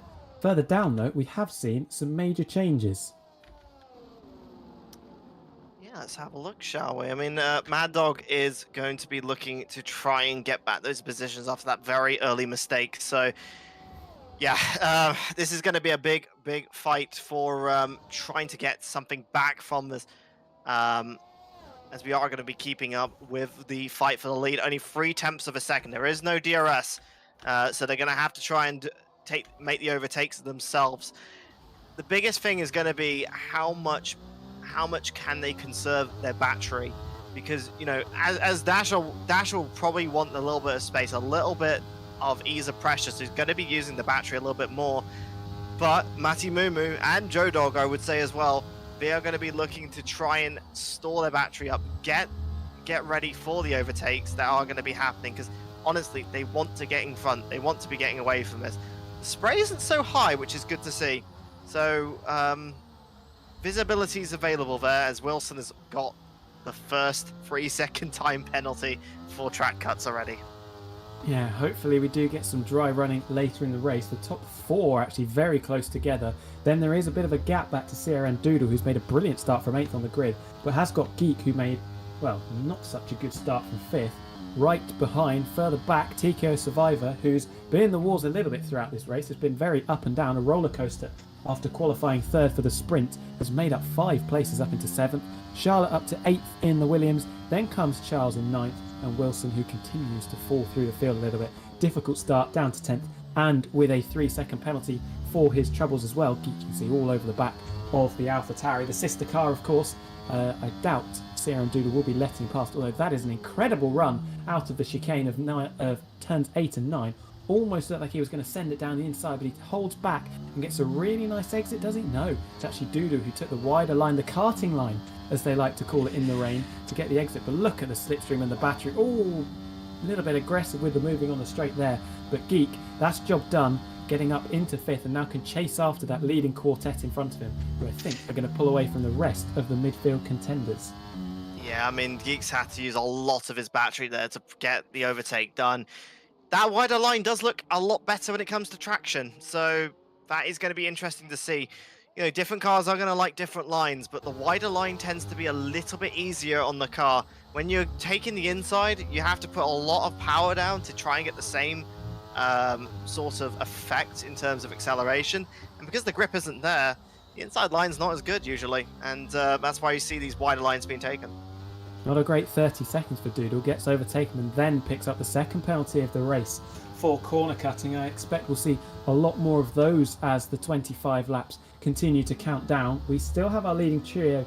Actually, it is still a quartet. Jaraki just holding on behind inside DRS, which of course is not enabled because it is wet, of course, but I think Matti Mumu would love to get a lovely exit out of the hairpin as Dasher takes that wider line we saw earlier from Doodle, trying to get a good exit. Can Matti Mumu use the slipstream and the battery? No DRS, of course, but will it be enough for the Mercedes to make a move down into the chicane, not making the inroads and in fact dropping further back from Dasher? The McLaren driver must be burning the battery to try and pull away from Matti Mumu. These two rivals, of course, and they have been for quite a while in the BUSR series as we start lap number 5. And it is still Dasher from Matti Mumu from Joe's. Geek now in clear air showing what he can do, setting the fastest lap of the race. I think he'll be catching up to these guys very shortly. Yeah, I mean, Geek has been looking to try and get some time back into his race. He is a very competitive person in this game, and you know, looking at it right now, he finally got through CRM last lap. He's finally getting that clear air to play with. GWS has actually got a 3-second penalty as well. We're going to be seeing a lot of these throughout the race, and I'm expecting these to be taken out when they come into. Actually, no. Do they actually get taken out for pit stops? No, they don't. 3-second penalties don't. I don't believe. No, it's only in the more serious ones you do. So these are just going to be ones that are going to be accumulating over time. If you are a driver in the midfield or the lower end, being clean is going to be what's going to help you get those higher positions to get those better points, as it looks like Matti Mumu getting a slightly more I felt a slightly closer line there, but he is pulling away, Dasher. He is definitely pulling away. Yeah, he's getting a great launch off turn 10 and through the kink of 11. So yeah, it's difficult for Matti Mumu to make any progress at the moment. Joe quite happy to sit and hold position for the time being in third. Jaraki did set the fastest lap, and then Geek did. We've almost got 5 cars now in our battle for the lead. You can see the Red Bull closing up. I think it is starting to dry up a little bit. You can see the line beginning to form. See the drops on the halo not quite as aggressively as they were at the start of the race and in the sprint. So we are going to get some slick tyre running, and with only 19 or so laps to go, it's going to be a conundrum to decide what tyres you go on. Mediums, or do you try and stick it out and go all the way on a set of hard tyres, which is going to be they're going to be slow, but they're going to be durable. This is going to be a test of who's got the experience in this game. When is it a good time to change? Usually, the old philosophy was if the DRS is on, if the DRS is enabled, you go for tyre change. We're going to see who's going to be gambling and who isn't, as we're seeing GWS getting another set of penalties again. Yeah, look at these 5 cars though. This quintet of leaders separated by not a lot. I think it's going to be, look at them all in, if DRS was enabled, all in DRS range of each other. We can see Joe there in third. We want to look at Matti Mumu, who I think has got a slightly better exit out of the hairpin. Does he have a look at the inside? No, he doesn't. Holds back going into the chicane. Try and set it up for the run down into turns 1 and turns 2, which will be the best overtaking point he has had so far, because the exit dash is getting off the hairpin. Will it be a Daniel Ricciardo style lunge down to turn 1? No, it won't. And they all hold position for now, but I think the Red Bulls are going to be swapping fairly shortly because Geek is all over the back of his teammate. Yeah, we saw a tiny bit of contact there as well from Joe Dog. Geek is going to be the one to look at. I mean, the cars are going to be naturally ramping up in speed as the track gets, well, the racing line gets drier, and you're going to be seeing the cars get faster. It's also going to be burning their tires more and increasing the surface temperature and eventually the carcass temperature of those tires, and that is going to be a crucial factor when it comes. Oh God! As we say that, Joe Dog taking a little bit advantage. Joe's really pushing Matti Mumu here. He really is, not playing the team game overly well, giving him a lovely little love tap going into the chicane of 8 and 9. Almost runs into the back of him again. He's desperate to get this place. Behind them, Geek has made a lovely send down into the hairpin to get past Jaraki and up into 4th place. It didn't look like Jareki fought it too hard because you'd think he'd get a decent exit and slipstream back past. So Geek is finally up into 4th. Ahead of us, though, Matty Mumu has been overtaken by his teammate. Was that always Yep. into the pits we go? That was a late call. Matty Mumu is going to have to wait behind Joe.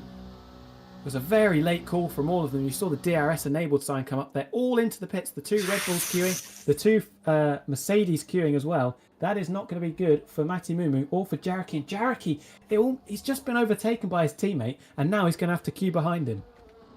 Yeah, those secondary cars in the in both the Mercedes and Red Bulls getting held up, that is something they really, really didn't want. And we're going to be having a massive, I think, not going to be as big shake-up. Perkins is in the lead, but they haven't changed their tyres yet. So just pre-warning everyone that one. Look at Doodle, though, up in 4th. He's managed to jump Matty Mumu and Geek in the pits. Geek must have had a terrible stop. Must have had some damage somewhere because Jareki is now all the way down in 9th place. But it is Perkins that leads. Dasher is still 2nd ahead of Joe. That looks like it's going to be our battle for victory now. It's going to be very interesting to see what tyres everybody's on. You can see Dasher there is on the medium tyres, as is Joe, and then everyone behind mostly on the hards. Lovely little split of strategy. Nobody going for the softs, interestingly enough. Yeah, that's going to be a really interesting play. The medium tyre is going to give better grip at this moment of time, and it's going to allow those 2 to pull away.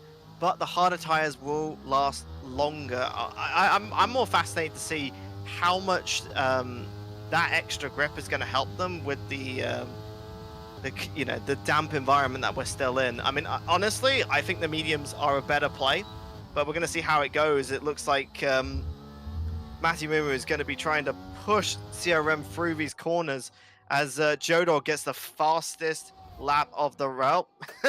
Maybe not. Matty Mumu is going to be saying no to that on the hard tire as well. Beautiful move around the outside. That was pure textbook stuff as Matty Mumu gets back up into 3rd place and now can set his sights on the leaders in front. But look at that. They were all training each other before the pit stops. As Geek picks up a penalty, that could be crucial. Now Matty Mumu 6 seconds off the lead and on the slower tyres. He's going to have to play the long game here. Yeah, I mean, this is going to, like I said, this is going to be a game of who's got the better grip. How long are these tyres are going to last as the track is drying up considerably. You thought about it 5 minutes ago, the track looked a lot more wet. It looks dry now. It is, yeah, it's definitely dry. Fully ready for the slick tyres. Someone you've got to feel for is Jareki, who got completely screwed over by his teammate. I don't think Jareki will be particularly happy with Geek. There's probably going to be some stern words in the voice chat, I imagine, after Geek must have had some kind of front wing change. We didn't see him pick up damage, but he must have done on the opening lap. That really hurt Jareki's race as Doodle picks up a penalty for corner cutting. We'll have a look at how many penalties they've got in a moment. Jareki, they'll be looking to get past the 2 Williams cars in front down to the far chicane, getting ever closer. I think this should be a fairly easy move down into turn 1. Going defensive though is Perkins. Yeah, I mean, I was also just watching the timing screens for Jareki. He had a purple sector 2, which then took into the fastest lap of the race. You know, the times are going to be coming down the more we get through as more time penalties are coming through. This track's showing that time penalties are very common, especially into that last chicane. And it's actually a pretty good pace from Doodle, it has to be said, keeping up with Matty Mumu. They are very slowly gaining on the leaders. Dasher doesn't quite seem to have the pace in the dry as he did in the wet. Joe catching by a couple of tenths a lap. Geek has actually dropped back a little bit. So Doodle very firmly now in 4th place, trying to hold on to the DRS of Matty Mumu. 3 DRS zones, as you mentioned earlier. Very easy just to get dragged along in these conditions, which is going to be extremely beneficial. As Dasher, that's going to be crucial because that is our race leader with a 3-second penalty and now no longer in the net lead of this race. Yeah, I mean, he's really, really trying to push going into this race. I mean, he wants to try and get outside of that 1-second window, which allows them to activate the drag reduction system. You know, that letterbox section in the rear of the car that reduces the drag and increases the top speed. And, you know, right now, CRM is going to try and keep close. I'd say the most interesting thing is, you know, we've had tyres on for 3 laps now, and, you know, Matty Mumu's 4 seconds off of Joe. Now, yes, there is a pit stop element to it, But you think about it, 4 seconds, which, you know, off of just 3 laps, that tire is definitely showing that it doesn't have the grip advantage that we're seeing in these current conditions. Yeah, and the numbers we're seeing on the right of the leaderboard as well, also going to be very crucial to determine the outcome of this race, because look at all of the penalties people have picked up over the first 11, nearly 12 laps of this race. Our race leader with 3 seconds, crucially though, the 2 Mercedes with no penalties, and also a shout out to Derg. He may be running last, but no penalties for him at the back of the pack. Nice clean driving, able to keep within the track limits. This is going to be crucial though. Dasher looking like he's struggling a little bit on those medium compound tyres, and the Mercedes is all over the back of that McLaren, and I find it hard to imagine Dasher's going to be able to keep Joe behind for much longer. I mean, you got to think about it. These people want the lead, but I'd also say keep an eye on those hard tyre runners behind them. These two are running the medium tyre right now. It might last to the end of the race, but you know, the question here is whether or not, you know, if these two fight each other and use more of their tyre now, you know, Matti Mumi might have a chance to come back later in this race. And you know, honestly, right now it is showing. You know, Matti Mumu is nearly 4.5 seconds behind right now, going to nearly 5 seconds. He's losing around about half a second a lap on those harder tires. Yeah, it's going to be an interesting dynamic that plays out. I think, well, if these guys are going to the end, Matti Mumu is going to have a serious pace advantage as we get towards the final stages of this race. Obviously, the hard tyres don't work quite the same as they did on previous F1 games, where they would actually get better as the stint went on, as the fuel burnt off. Tyre wear is very, very different on this game, but the mediums, I think they will drop off by the end of this race. It's just whether they've got enough of an advantage to maintain over the cars behind. Dropping further down, Mad Dog and Jaraki. Jaraki looking to recover after that issue in the pit stops, has just moved past the Williams of Mad Dog to move back up into 6th place. The problem is 7.5 seconds to Geek in front. He's not really setting the timing screens alight either. Now 2 seconds behind CRM Doodle in the sister Alpha Tauri. Yeah, this battle for 6th place is going to really show who is the best of the rest, if you think about it, because you've got, you know, all of these guys are all pretty much running on the same tire. You know, it's all down to who's going to be better in terms of traction and setup. And I actually think one thing to really notice is we're going to be seeing the cars go really close going into this last chicane section. Is, you know, the track is getting warmer. You know, the sun's come out. That sun is going to be increasing the surface temperature, and that's going to be transferring to the tire. You know, when you've got hotter environments, usually the harder tires do win it, and that is a factor that we are going to be talking about a lot. Is, are these medium tires going to survive an increasingly hotter track environment? Yeah, the medium tyre is an interesting one, and I think something else that is interesting as well. We pointed out earlier Matti Mumi wasn't really gaining. Well, since Joe Dog has caught up to the back of Dasher, Matti has actually pulled around about half a second. Dasher is either absolutely cruising at the moment looking after his tyres, or Joe is a little bit stuck at the moment. You can see the delta through the first couple of sectors. 8 tenths, nearly 9 tenths down. Are the alarm bells going to start ringing if Joe's Mercedes teammate starts to continue to reel them in? Because you don't want... The hard tyres are going to be better at the end of the race. You don't want Matti Mumu directly behind you when your tyres are struggling. So Joe's got an interesting decision to come up here. Does he continue to lose time behind Dasher? He seems quite content, to be honest, at the moment, just sitting in the DRS.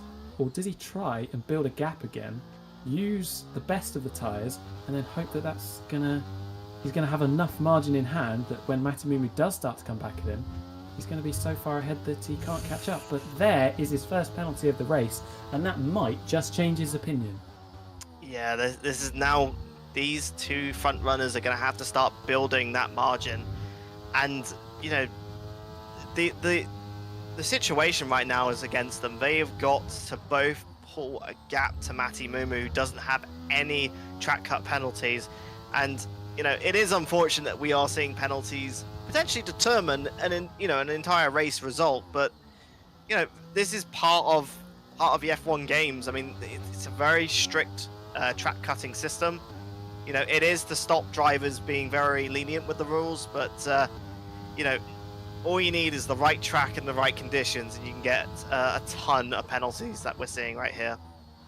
Yeah, and you can see the power of the DRS as well, going down the back straight. Joe making serious inroads on Dasher, but still quite content to sit behind. They have upped the pace a little bit on that previous lap by around a couple of tenths. Matty Mumu hovering at around 5 seconds off the lead at the moment. Doodle actually doing an extremely good job of keeping up with the race winner from the opening round at Imola. These two continue to battle on. You can see the hard tyres there for Doodle continuing to work well. Geek sat around about a second and a half behind this pair as well. And then the gap back to Jaraki slightly more significant at 7.5 seconds. The gap at the front though, as Jaraki picks up a penalty, it's almost like I jinxed him by mentioning his name. That was very unstable coming through turn 7. It's a very tricky traction zone, that, to be honest. So he did very well to save it to Doodle. I think the pace of the front two starting to be increased, although Matty Mumu taking a couple of tenths out of them in the middle sector. I wonder, will Joe, who's very close again to the back of Dasher, will he think about a move this time? I highly doubt it, but you never know when it comes to open wheel racing. Yeah, I mean, you've got cars that can really This could change it. If we get a safety car, I would expect these guys to peel into the pit. Oh! Joe has stayed out. That is interesting. Dasher is in from second. What will Matty Mumu do? Matty Mumu's in. I think Doodle stayed out. This is going to change the complexion of this race enormously. It brings Matty Mumu back into it. It brings Geek back into it. It brings Jaraki back into it. Joe has stayed out on old medium tyres. I'm expecting these guys, as we change it up, to go on to the soft tyres, and yes, they are. Doodle stayed out as well. Doodle has been christened in the past the Ministry, or the Minister of Defence, for his defensive actions, but those hard tyres are not going to be what he wants on this safety car restart. Has Joe, I mean, I'll be honest with you, has Joe made a big tactical mistake here? Like, I understand the track position's important, but you got used medium tyres, and you've got Dasher, who has to now get past 2 cars, but you've got 3 DRS zones, and they are powerful. So this is going to be all about, can Joe hang on going into these last 8 laps of the race? Not going to be 7 as the safety car makes its way down the long straight. Yeah, and after that safety car, someone who is now sitting very pretty in P4, still a completely clean record, no penalties. Matty Mumu suddenly looks like the favourite for this race, and I don't think we were saying that, as GWS manages to pick up a penalty for corner cutting under safety car, which is, I wouldn't recommend pushing quite as hard as you are to catch up with a safety car, to be honest. But yeah, this is going to be a very interesting final 5 laps we're probably going to get as everyone catches up. Joe Dog in the lead on significantly older medium tyres. Doodle is going to be the cork in the bottle on those hard tyres. You'd expect, well, everyone really to file past him pretty sharpishly, and then it's going to be whether Dasher, Matty Mumu or Geek can try and take the challenge to Joe, and whether Matty Mumu stays within 3 seconds of the cars in front. It is going to be a barnstorming finish at the circuit Gilles Villeneuve. You don't want to miss this safety car restart and the final 6 or 7 laps. Yeah, it's all going to be down to, I mean, right now the safety car is trundling around, putting the laps, taking the lap counter down, or up in this case. And you have to think, every lap that's going around, the advantage is coming back to the cars that did not pit, the cars that came out. It's all going to be about whether or not Dasher can get around CRM Doodle, and Joe has to be hoping whether or not CRM Doodle can keep those cars behind. The longer that he keeps Dasher behind, the more space that Joe's going to get. Because Joe has shown he has the pace to do well, but he has to also hope that a few conditions in this race happens. And honestly, I hope that it leads to a very, last few laps sort of situation. It depends how powerful this DRS is going to be, because there are 3 of these and they are powerful. We've effectively got another sprint shootout as we get ready to go again. Joe Dog really backing everyone up into the final chicane. When will he go? He's still waiting a little bit. No, he's gone now. And he's going to try and escape from Doodle behind. But his big worry are going to be the 3 cars following. It is Joe that leads from Doodle. Look at Dasher already having a look around the outside. But he's got to be careful of Matty Mumu, sat in 4th at the moment with no penalties. Dash is who we want to look at the moment, because he is going to be all over the back of that AlphaTauri, who's struggling to get the temperature in the tyres, and you can see that because that is a penalty within 3 corners of the restart. Yellow flag in sector 1. The Aston Martin's facing the wrong way of TKO Survivor. There's no safety car though, so we're going to carry on with this battle. Dasher, Matty Moo and Geek all looking to put pressure on the cars in front. Yeah, and Geek is looking to put pressure on Matty Mumu. This is something that, Dasher's going to be nice. He's going to be able to get some free pressure, well, some relief from free pressures on the outside. Dasher goes into CRM Doodle. This is not what Joe wanted, because now you've got an unleashed driver coming right on the rear of Joe Dog, who's hunting for the lead of the race. Yeah, he's now getting swarmed now. Doodle down the back straight. Dasher through. Matty Mumu through. I wouldn't be surprised if Geek follows him through as well, though he's had a pretty poor final hairpin. They managed to just about navigate the final chicane, but look at that. Look at all the cars abreast at the moment. And Dasher, meanwhile, has taken the lead into turn 1. There's contact, though. The McLaren's forced off the road by the Mercedes. A little bit of wheel banging. Matty Mumu says, thank you very much. I'll go clean around the outside of you, and I'll move back up into 2nd place. Here comes Geek now around the outside. This typically ends badly, but he thinks better of it for now. It is still Joe in the lead, but Matty Mumu has got up into 2nd place and is sitting very pretty at the moment.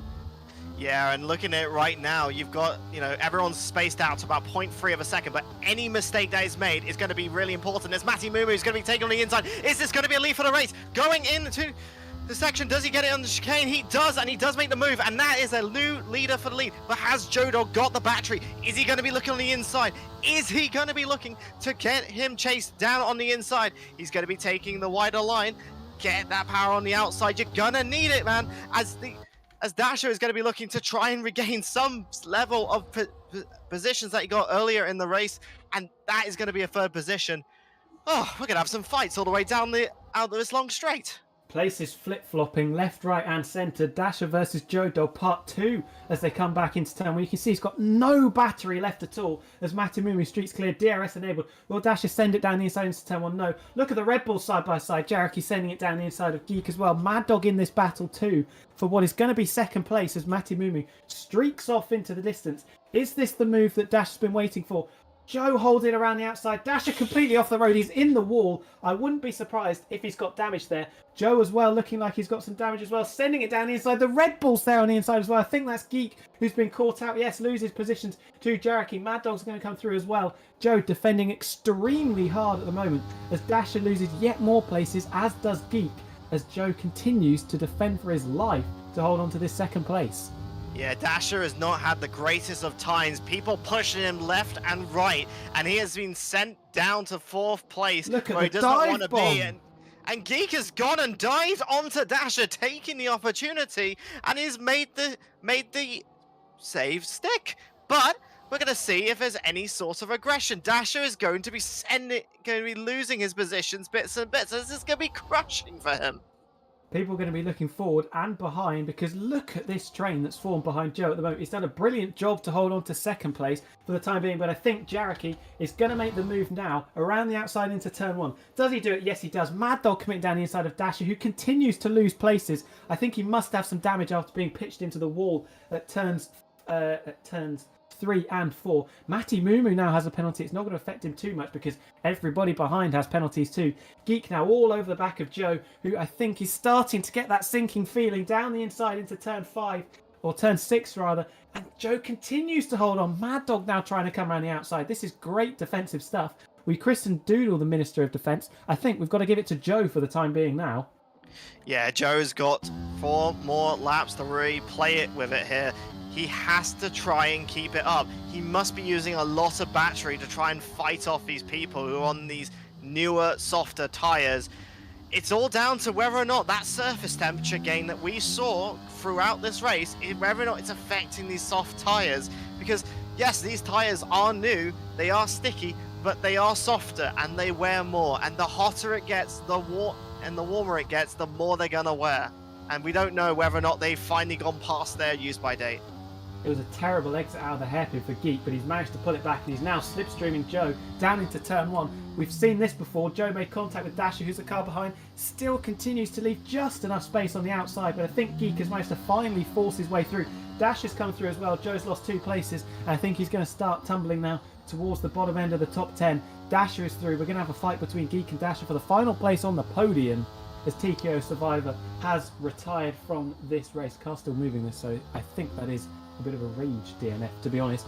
Mad Dog's going to be next to try and have a look. In fact, Mad Dog's going to be next, not just to have a look, to overtake Joe, whose race has gone from bad to worse after it was looking pretty good earlier. That's really well done, actually, around the outside. Mad Dog, fair play for keeping his nose in, keeping it clean. Joe's now lost the DRS to the cars in front, so this is his battle now. Wilson side by side with Mad Dog down into the hairpin. The Alfa Romeo Sauber chucking it up the inside of the hairpin, and I think he's got the move done. Brilliantly done by Wilson, but Mad Dog keeps a wheel on the inside. GWS right behind them as well, and that's a big crash. That is a big crash. Not enough space left on the outside. Mad Dog pitched into the wall. Wilson is still going, minus his front wing. That was a big accident. Yeah, there's a lot of carbon fiber flying there. Not seeing any safety cars or anything, so we are going to be continuing racing here as we're seeing a fight for 3rd place. Geek has been fighting really well, getting up into those podium positions, but Dasher is going to be looking to take some of it back. He is carrying damage, which is something that no one would want, and it would be interesting to see if Dasher can make the game, can make the positional change here, but he has got a lot of things against him.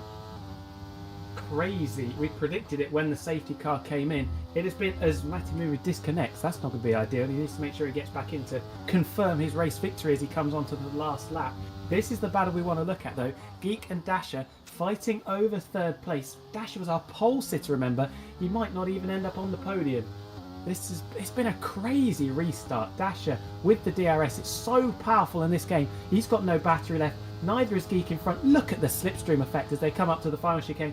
Left or right, going to hold back for now and try and go around the outside, you would imagine, into turn 1. Takes the chicane nicely. Geek gets a little bit out of shape.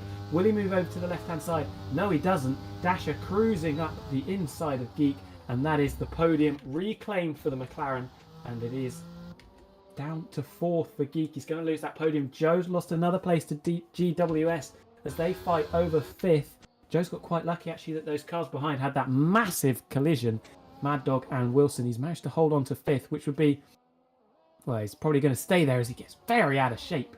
Does GWS in the Ferrari as Doodle sets the fastest lap from 9th. That's going to be important because another few points for him. Joe on 17 lap old hard on medium tyres has done a decent job to hold on out in 5th place, but we're going to cut back to our race leader, who rode his luck at times with the safety car coming out, but then was monumentally good and incredibly precise with his racecraft as Dasher has made a mistake and Geek has got back through. The action is non-stop at the moment. We're on the last lap. Can Geek try and hold on to that podium that he's nabbed back? He's got DRS. So dearly. He's got DRS, yes. You are correct. So he must have overtaken very late into the hairpin. Will Dasher send it up the inside? No. That is going to be the podium for Geek. Matty Mumu, they're up to the line, is going to win a crazy race. Jareki comes home. Well, he doesn't come home second. Had more penalties than Dasher. So Dasher does end up second in the end. Geek in 4th. Joe 5th.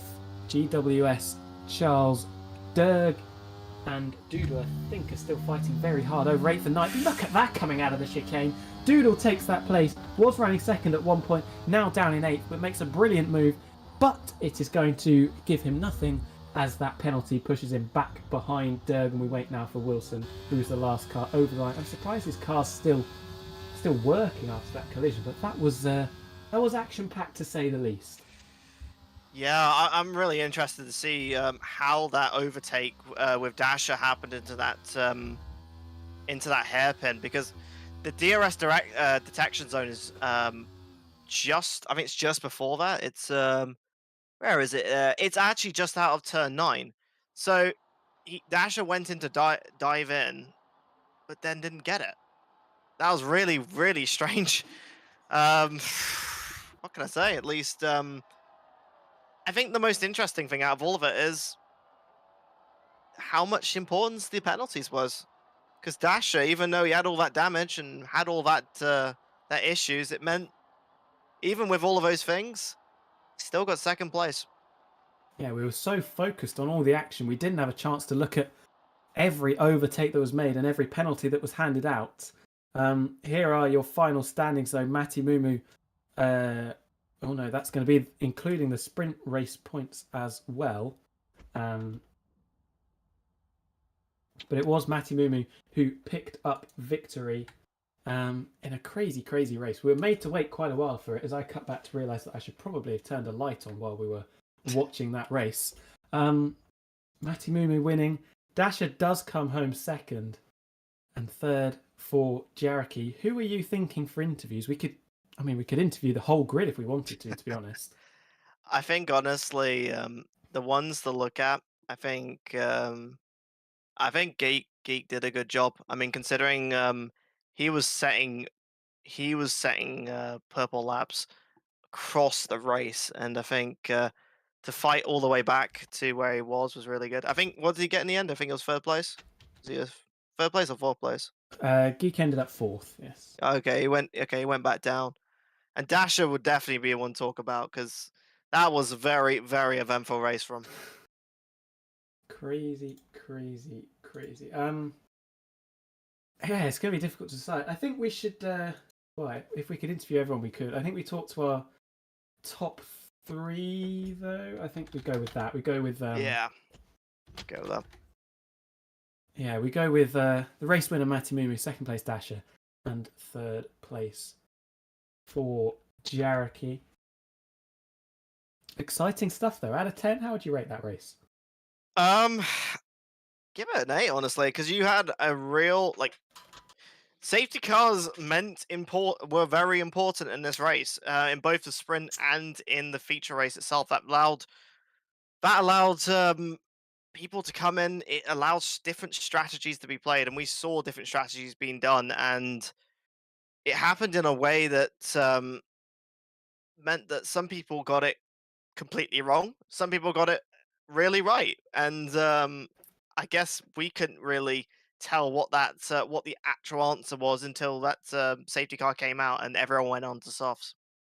Yeah, everything really went up in the air when the safety car came out. I'm sure we'll be asking people about Joe's strategy and whether they considered staying out as well. Turned out to be the wrong decision, but let's talk to our third place finisher. Came home second on the road, but penalties pushing him back to third in the end. We are going to bring Jaraki in. Hello, my friend. How are you doing? I'm good. I'm happy with the end result. Excellent, excellent. How would you sum up the race? Because opening stages, it was looking pretty good. Then the pit stops came, changing from inters to slicks. Got caught up in the pits, being held up by your teammate. But then the safety car really brought you back into it. Yeah, it was definitely a mix of emotions because Geek got wing damage going into the pit, so I had to wait behind him to pit. So I had an extra 10 seconds. So if I was on a different team, then I would have been third coming out of the pits because I think Joe got held up. Or was it Matty? I can't remember who. So then the second safety car definitely saved my race, get back up to the top 3. Yeah, what was it like fighting in such close quarters at the end of the race there? It was almost 6 cars abreast at one point going down the back straight. It was crazy. It was very enjoyable to watch as well. Yeah, it was very scary. My plan was to just watch the carnage unfold and then pick up the pieces, and I think I did that pretty well. Going through sector 1, especially on one of the laps, because I managed to pick up 3 positions. So I just let them kill each other and then, like a hawk, take the scripts. I wanted to ask, how did it feel with the penalty situation? Because everyone was collecting them. How did it feel for you personally? I was kind of scared because for the whole after the last few laps I was on 2 warnings, so I knew that I can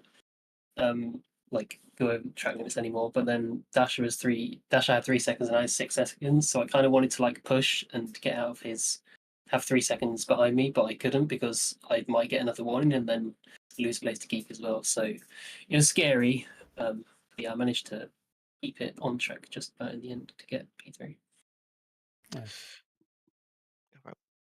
A well-deserved podium in the end, I think, because that race threw everything at us. Final one from me. Obviously, Joe stayed out in the pit stop window. Did you consider doing that at all? It seemed like the obvious thing to do to come in, but yeah, no, I as soon as I saw safety car, I think right softs because I've had other league races before where I've stayed out once or twice and then you just get attacked by everyone on the restart and you lose so many positions.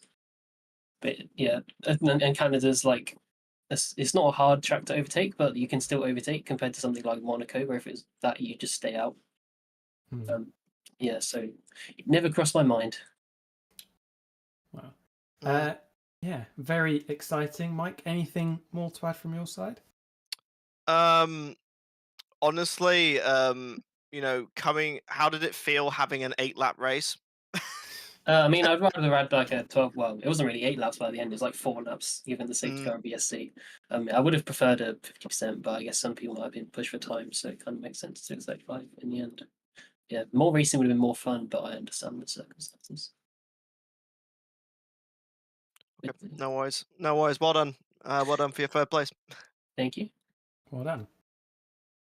So, we have spoken to third place.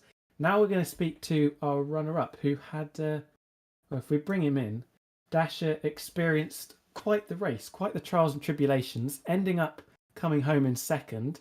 How did you find that? Because it was quite topsy-turvy. Hectic, I think, is the only word to use. Yeah, obviously a billion red flags before the session started. But yeah, put it on pole, led the entire sprint, and then yeah, we ended on that race. Good fun.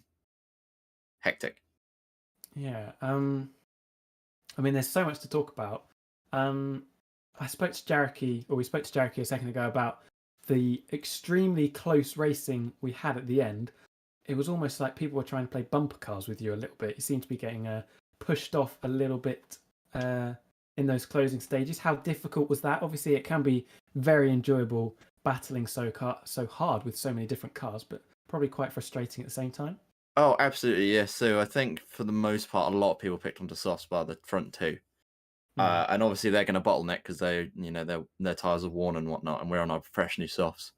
So the plan was try and get ahead immediately, and then yeah, just some close racing clipped my rear wheel and that put me back in the field. And yeah, there's just all the new runners trying to get past as quickly as possible because the longer you sit behind, just the worse your tires get and the less chances of winning. So yeah, very difficult. It is enjoyable, but yeah, no hard feelings to anyone I had collisions with or took me out. But good race, yeah, good fun. I want to ask, like, how much damage did you have when it came to the soft run? Because I think you got put into a wall at one Yes, point. I did. I suffered some damage on my front right wing. To be honest, I think Geek had it as well. And to be honest, on those softs, the mechanical grip was so high anyway, it didn't really feel much of a thing. So I was never catching Matty. But other than that, I was quick enough to keep up with Geek, and obviously Geek and James had their their 6-second penalties, only had 3. So all I had to do was stick in that 3-second, and it was all good. So. Final question for me, like, how did the overtake at the end happen? Because the DRS detection zone is before that hairpin. What actually happened there? Yeah, Geek just uses battery. To be honest, with his 6-second, I wasn't bothered about him overtaking me at all. I was fully happy to let him, but he just sent it down the hairpin, which was a bit annoying. I wanted him to wait and then do it on the actual straight. But yeah, it was just no fight for me. He had a 6-second. There was no point defending. No worries. Wow. Anything for you, Tom? Not really. I think it was incredibly action-packed. Obviously, can be difficult to keep your cool in situations where 6 cars are abreast going into the final chicane, but another good result for you. And even though Matty has now won 2 out of 3, championship probably still looking at a decent spot. Yeah, no, absolutely. Should hopefully be me, Joe, and Matty in the fight. I imagine Geek Geeks are in there as well. So looking forward to the next week. Well done today, though. Keeping out of trouble as much as possible and getting a second place for your efforts. So congratulations on that. And we will see you next week. Thank you for having me. You are most welcome. So yes, that was Dasher finishing second. Jaraki came home in third. And now we are going to bring in our race winner, Matty Mumu. Hello. Sum up your feelings right now. Well, I feel like I'm the only driver on that whole grid that's happy with that race and how it turned out. But I mean, after all of the fun red flags we had at the start, which added to the ambiance, P2 at the sprint was, I completely forgot about it now that I remember it, because the run down to the chicane was quite fun, but I was running about 8 to 10 more wing than Dasher, and that clearly showed. So then we move on to the actual race, where I'm still second, chilling, and then it's right at the crossover point. Joe gets me, and there's nothing I can do to defend. So I end up having about a 5-second gap behind. Doodle managed to hold on, so fair play to him. He was quite fast today in my DRS. Then the safety car came out. I decided it would be a no-brainer in my position to pit for softs. And it turns out, yeah, and all I needed to do really was A, either get past Dasher, or B, just hold on to him without any warning, without any penalties, and I managed to get past everyone and have no penalties after I get this warning removed after Joe hit me off. But good race. Did you think it was over after the pit stops? Like, it was a big gap. Obviously, it would have been surmountable potentially, but 5 seconds is a lot of time to make up. Yes, pretty much. Because I couldn't get out of Doodle's DRS, I was constantly thinking about that the whole time. But there was the only slight bit of hope that they might drop off dramatically towards the end, and then I could get within whatever penalties they had at the end. But in the end, we just got bunched up anyway. So I'd say like one of the things that was most influential at the start of the race was those pit stops at the beginning and everyone getting stacked up. I mean, how were you affected by that whole double stacking situation we had at the start? yes, I very much was, because being in P2, I'm like, fine, Joe's behind me, I won't need to double stack. And then the moment DRS is enabled and you manage to go onto the dry tires, I see Joe fly past me, and I'm like, that's not great. So he ended up getting first choice, and I just had to sit there twiddling my thumbs for a bit, but it didn't matter in the end. So Finally, how's the champagne? it's great. Yeah. Top 2 in every race, including this sprint so far this season. So I'm enjoying it again. It's a nice feeling. Well, I do want to ask you about that, actually, because after Imola, first race, I think I asked you, are you the favourite, and you categorically denied it. 2 wins out of 3, podium every race. Are you now the favourite? Well, my 2 closest rivals, Geek and Joe, didn't have the best of weekends today. But however, there's still the key factor that I missed Japan in 2 races' time, which is a sprint race. So that's going to be quite a significant gain from them on me. And it also means I can't afford to slip up, because that's already going to be my drop week. So, I mean, I guess. No, I'm not going to say it. No. Just carry on. Just carry on winning. Next week. carry on winning. You'll be fine. We can see how that goes, I guess. But yeah, it's been a pleasure. Likewise, that was potentially the most entertaining race of BUSR I've seen. You were very much front and centre of it, so congratulations. Yeah, somehow it's also my biggest winning margin in BUSR. Even after all of whatever happened, like I've had races where I've led from pole and just won, but somehow this is an even bigger winning margin. But oh well. Anyway. Wow, Mike, anything else to add there? No, just honestly, just keep doing it. If Max can do it, you can do it too, right? Alright, cheers.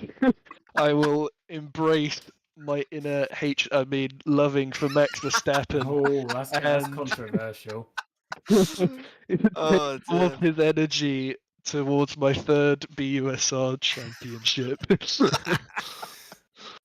Well, thank you very much for talking to us, and good luck next week and for the rest of the season. Thank you. Cheers, guys. Well, I don't know about you, but we were made to wait for the action, but when we got it, that was incredibly entertaining. Yeah, it's amazing what happens when the laps are condensed down to such much. People push a lot harder, and that forces it forces the absolute limit out of drivers, which is good. Like, what can happen sometimes in these 50% races, people start coasting a little bit, not pushing to that 100%. This, because of the safety cars, because of the moments that were set out, people were having to push 100% all the time, and we got to see who are the best drivers at that point, and that was really good to see. And Matty Mumu being on top out of all of that, after all of the things, all the setbacks. I mean, getting stuck behind on a double stack and still coming out on top. Yeah, definitely one of the craziest races I've commentated on and watched. So a pleasure as always, and thank you for the company as well, because we had quite a lot of filling we had to do throughout that race, and had some good chatter about Formula One, past, present, and future. Yeah, I mean, it's there's always something to talk about. I mean, it's I find that the sport is a lot of gossip and some technical elements. But honestly, the best part is, the competition and the racing and the cars themselves. And it's nice to be able to talk about that and actually show off, what how things have come to be. And even in this game, I mean, we're not, this game does not. It's not as much as a sim racing game as something like ACC and these really hardcore sim racing games. But you get some really good racing, and that's something I would say to the F1 formula. You guys have great racing. Give you that. Couldn't agree more. But I think that is pretty much it from us. It's been quite a long stream, nearly, just over 2 hours of action and some chitter chatter in between. We'll be back next week. I'm not sure what race it will be, but I'm sure it will be as entertaining as this one. You'll also get your fix of ACC and iRacing during the week. But from me, it is goodbye, and from Mike, Yeah, yeah. Thank you for coming along, and have a good time. As next week you are going to the walled nature place that is Monaco. oh, cannot wait, And yeah, we will see you there. Goodbye. Bye bye.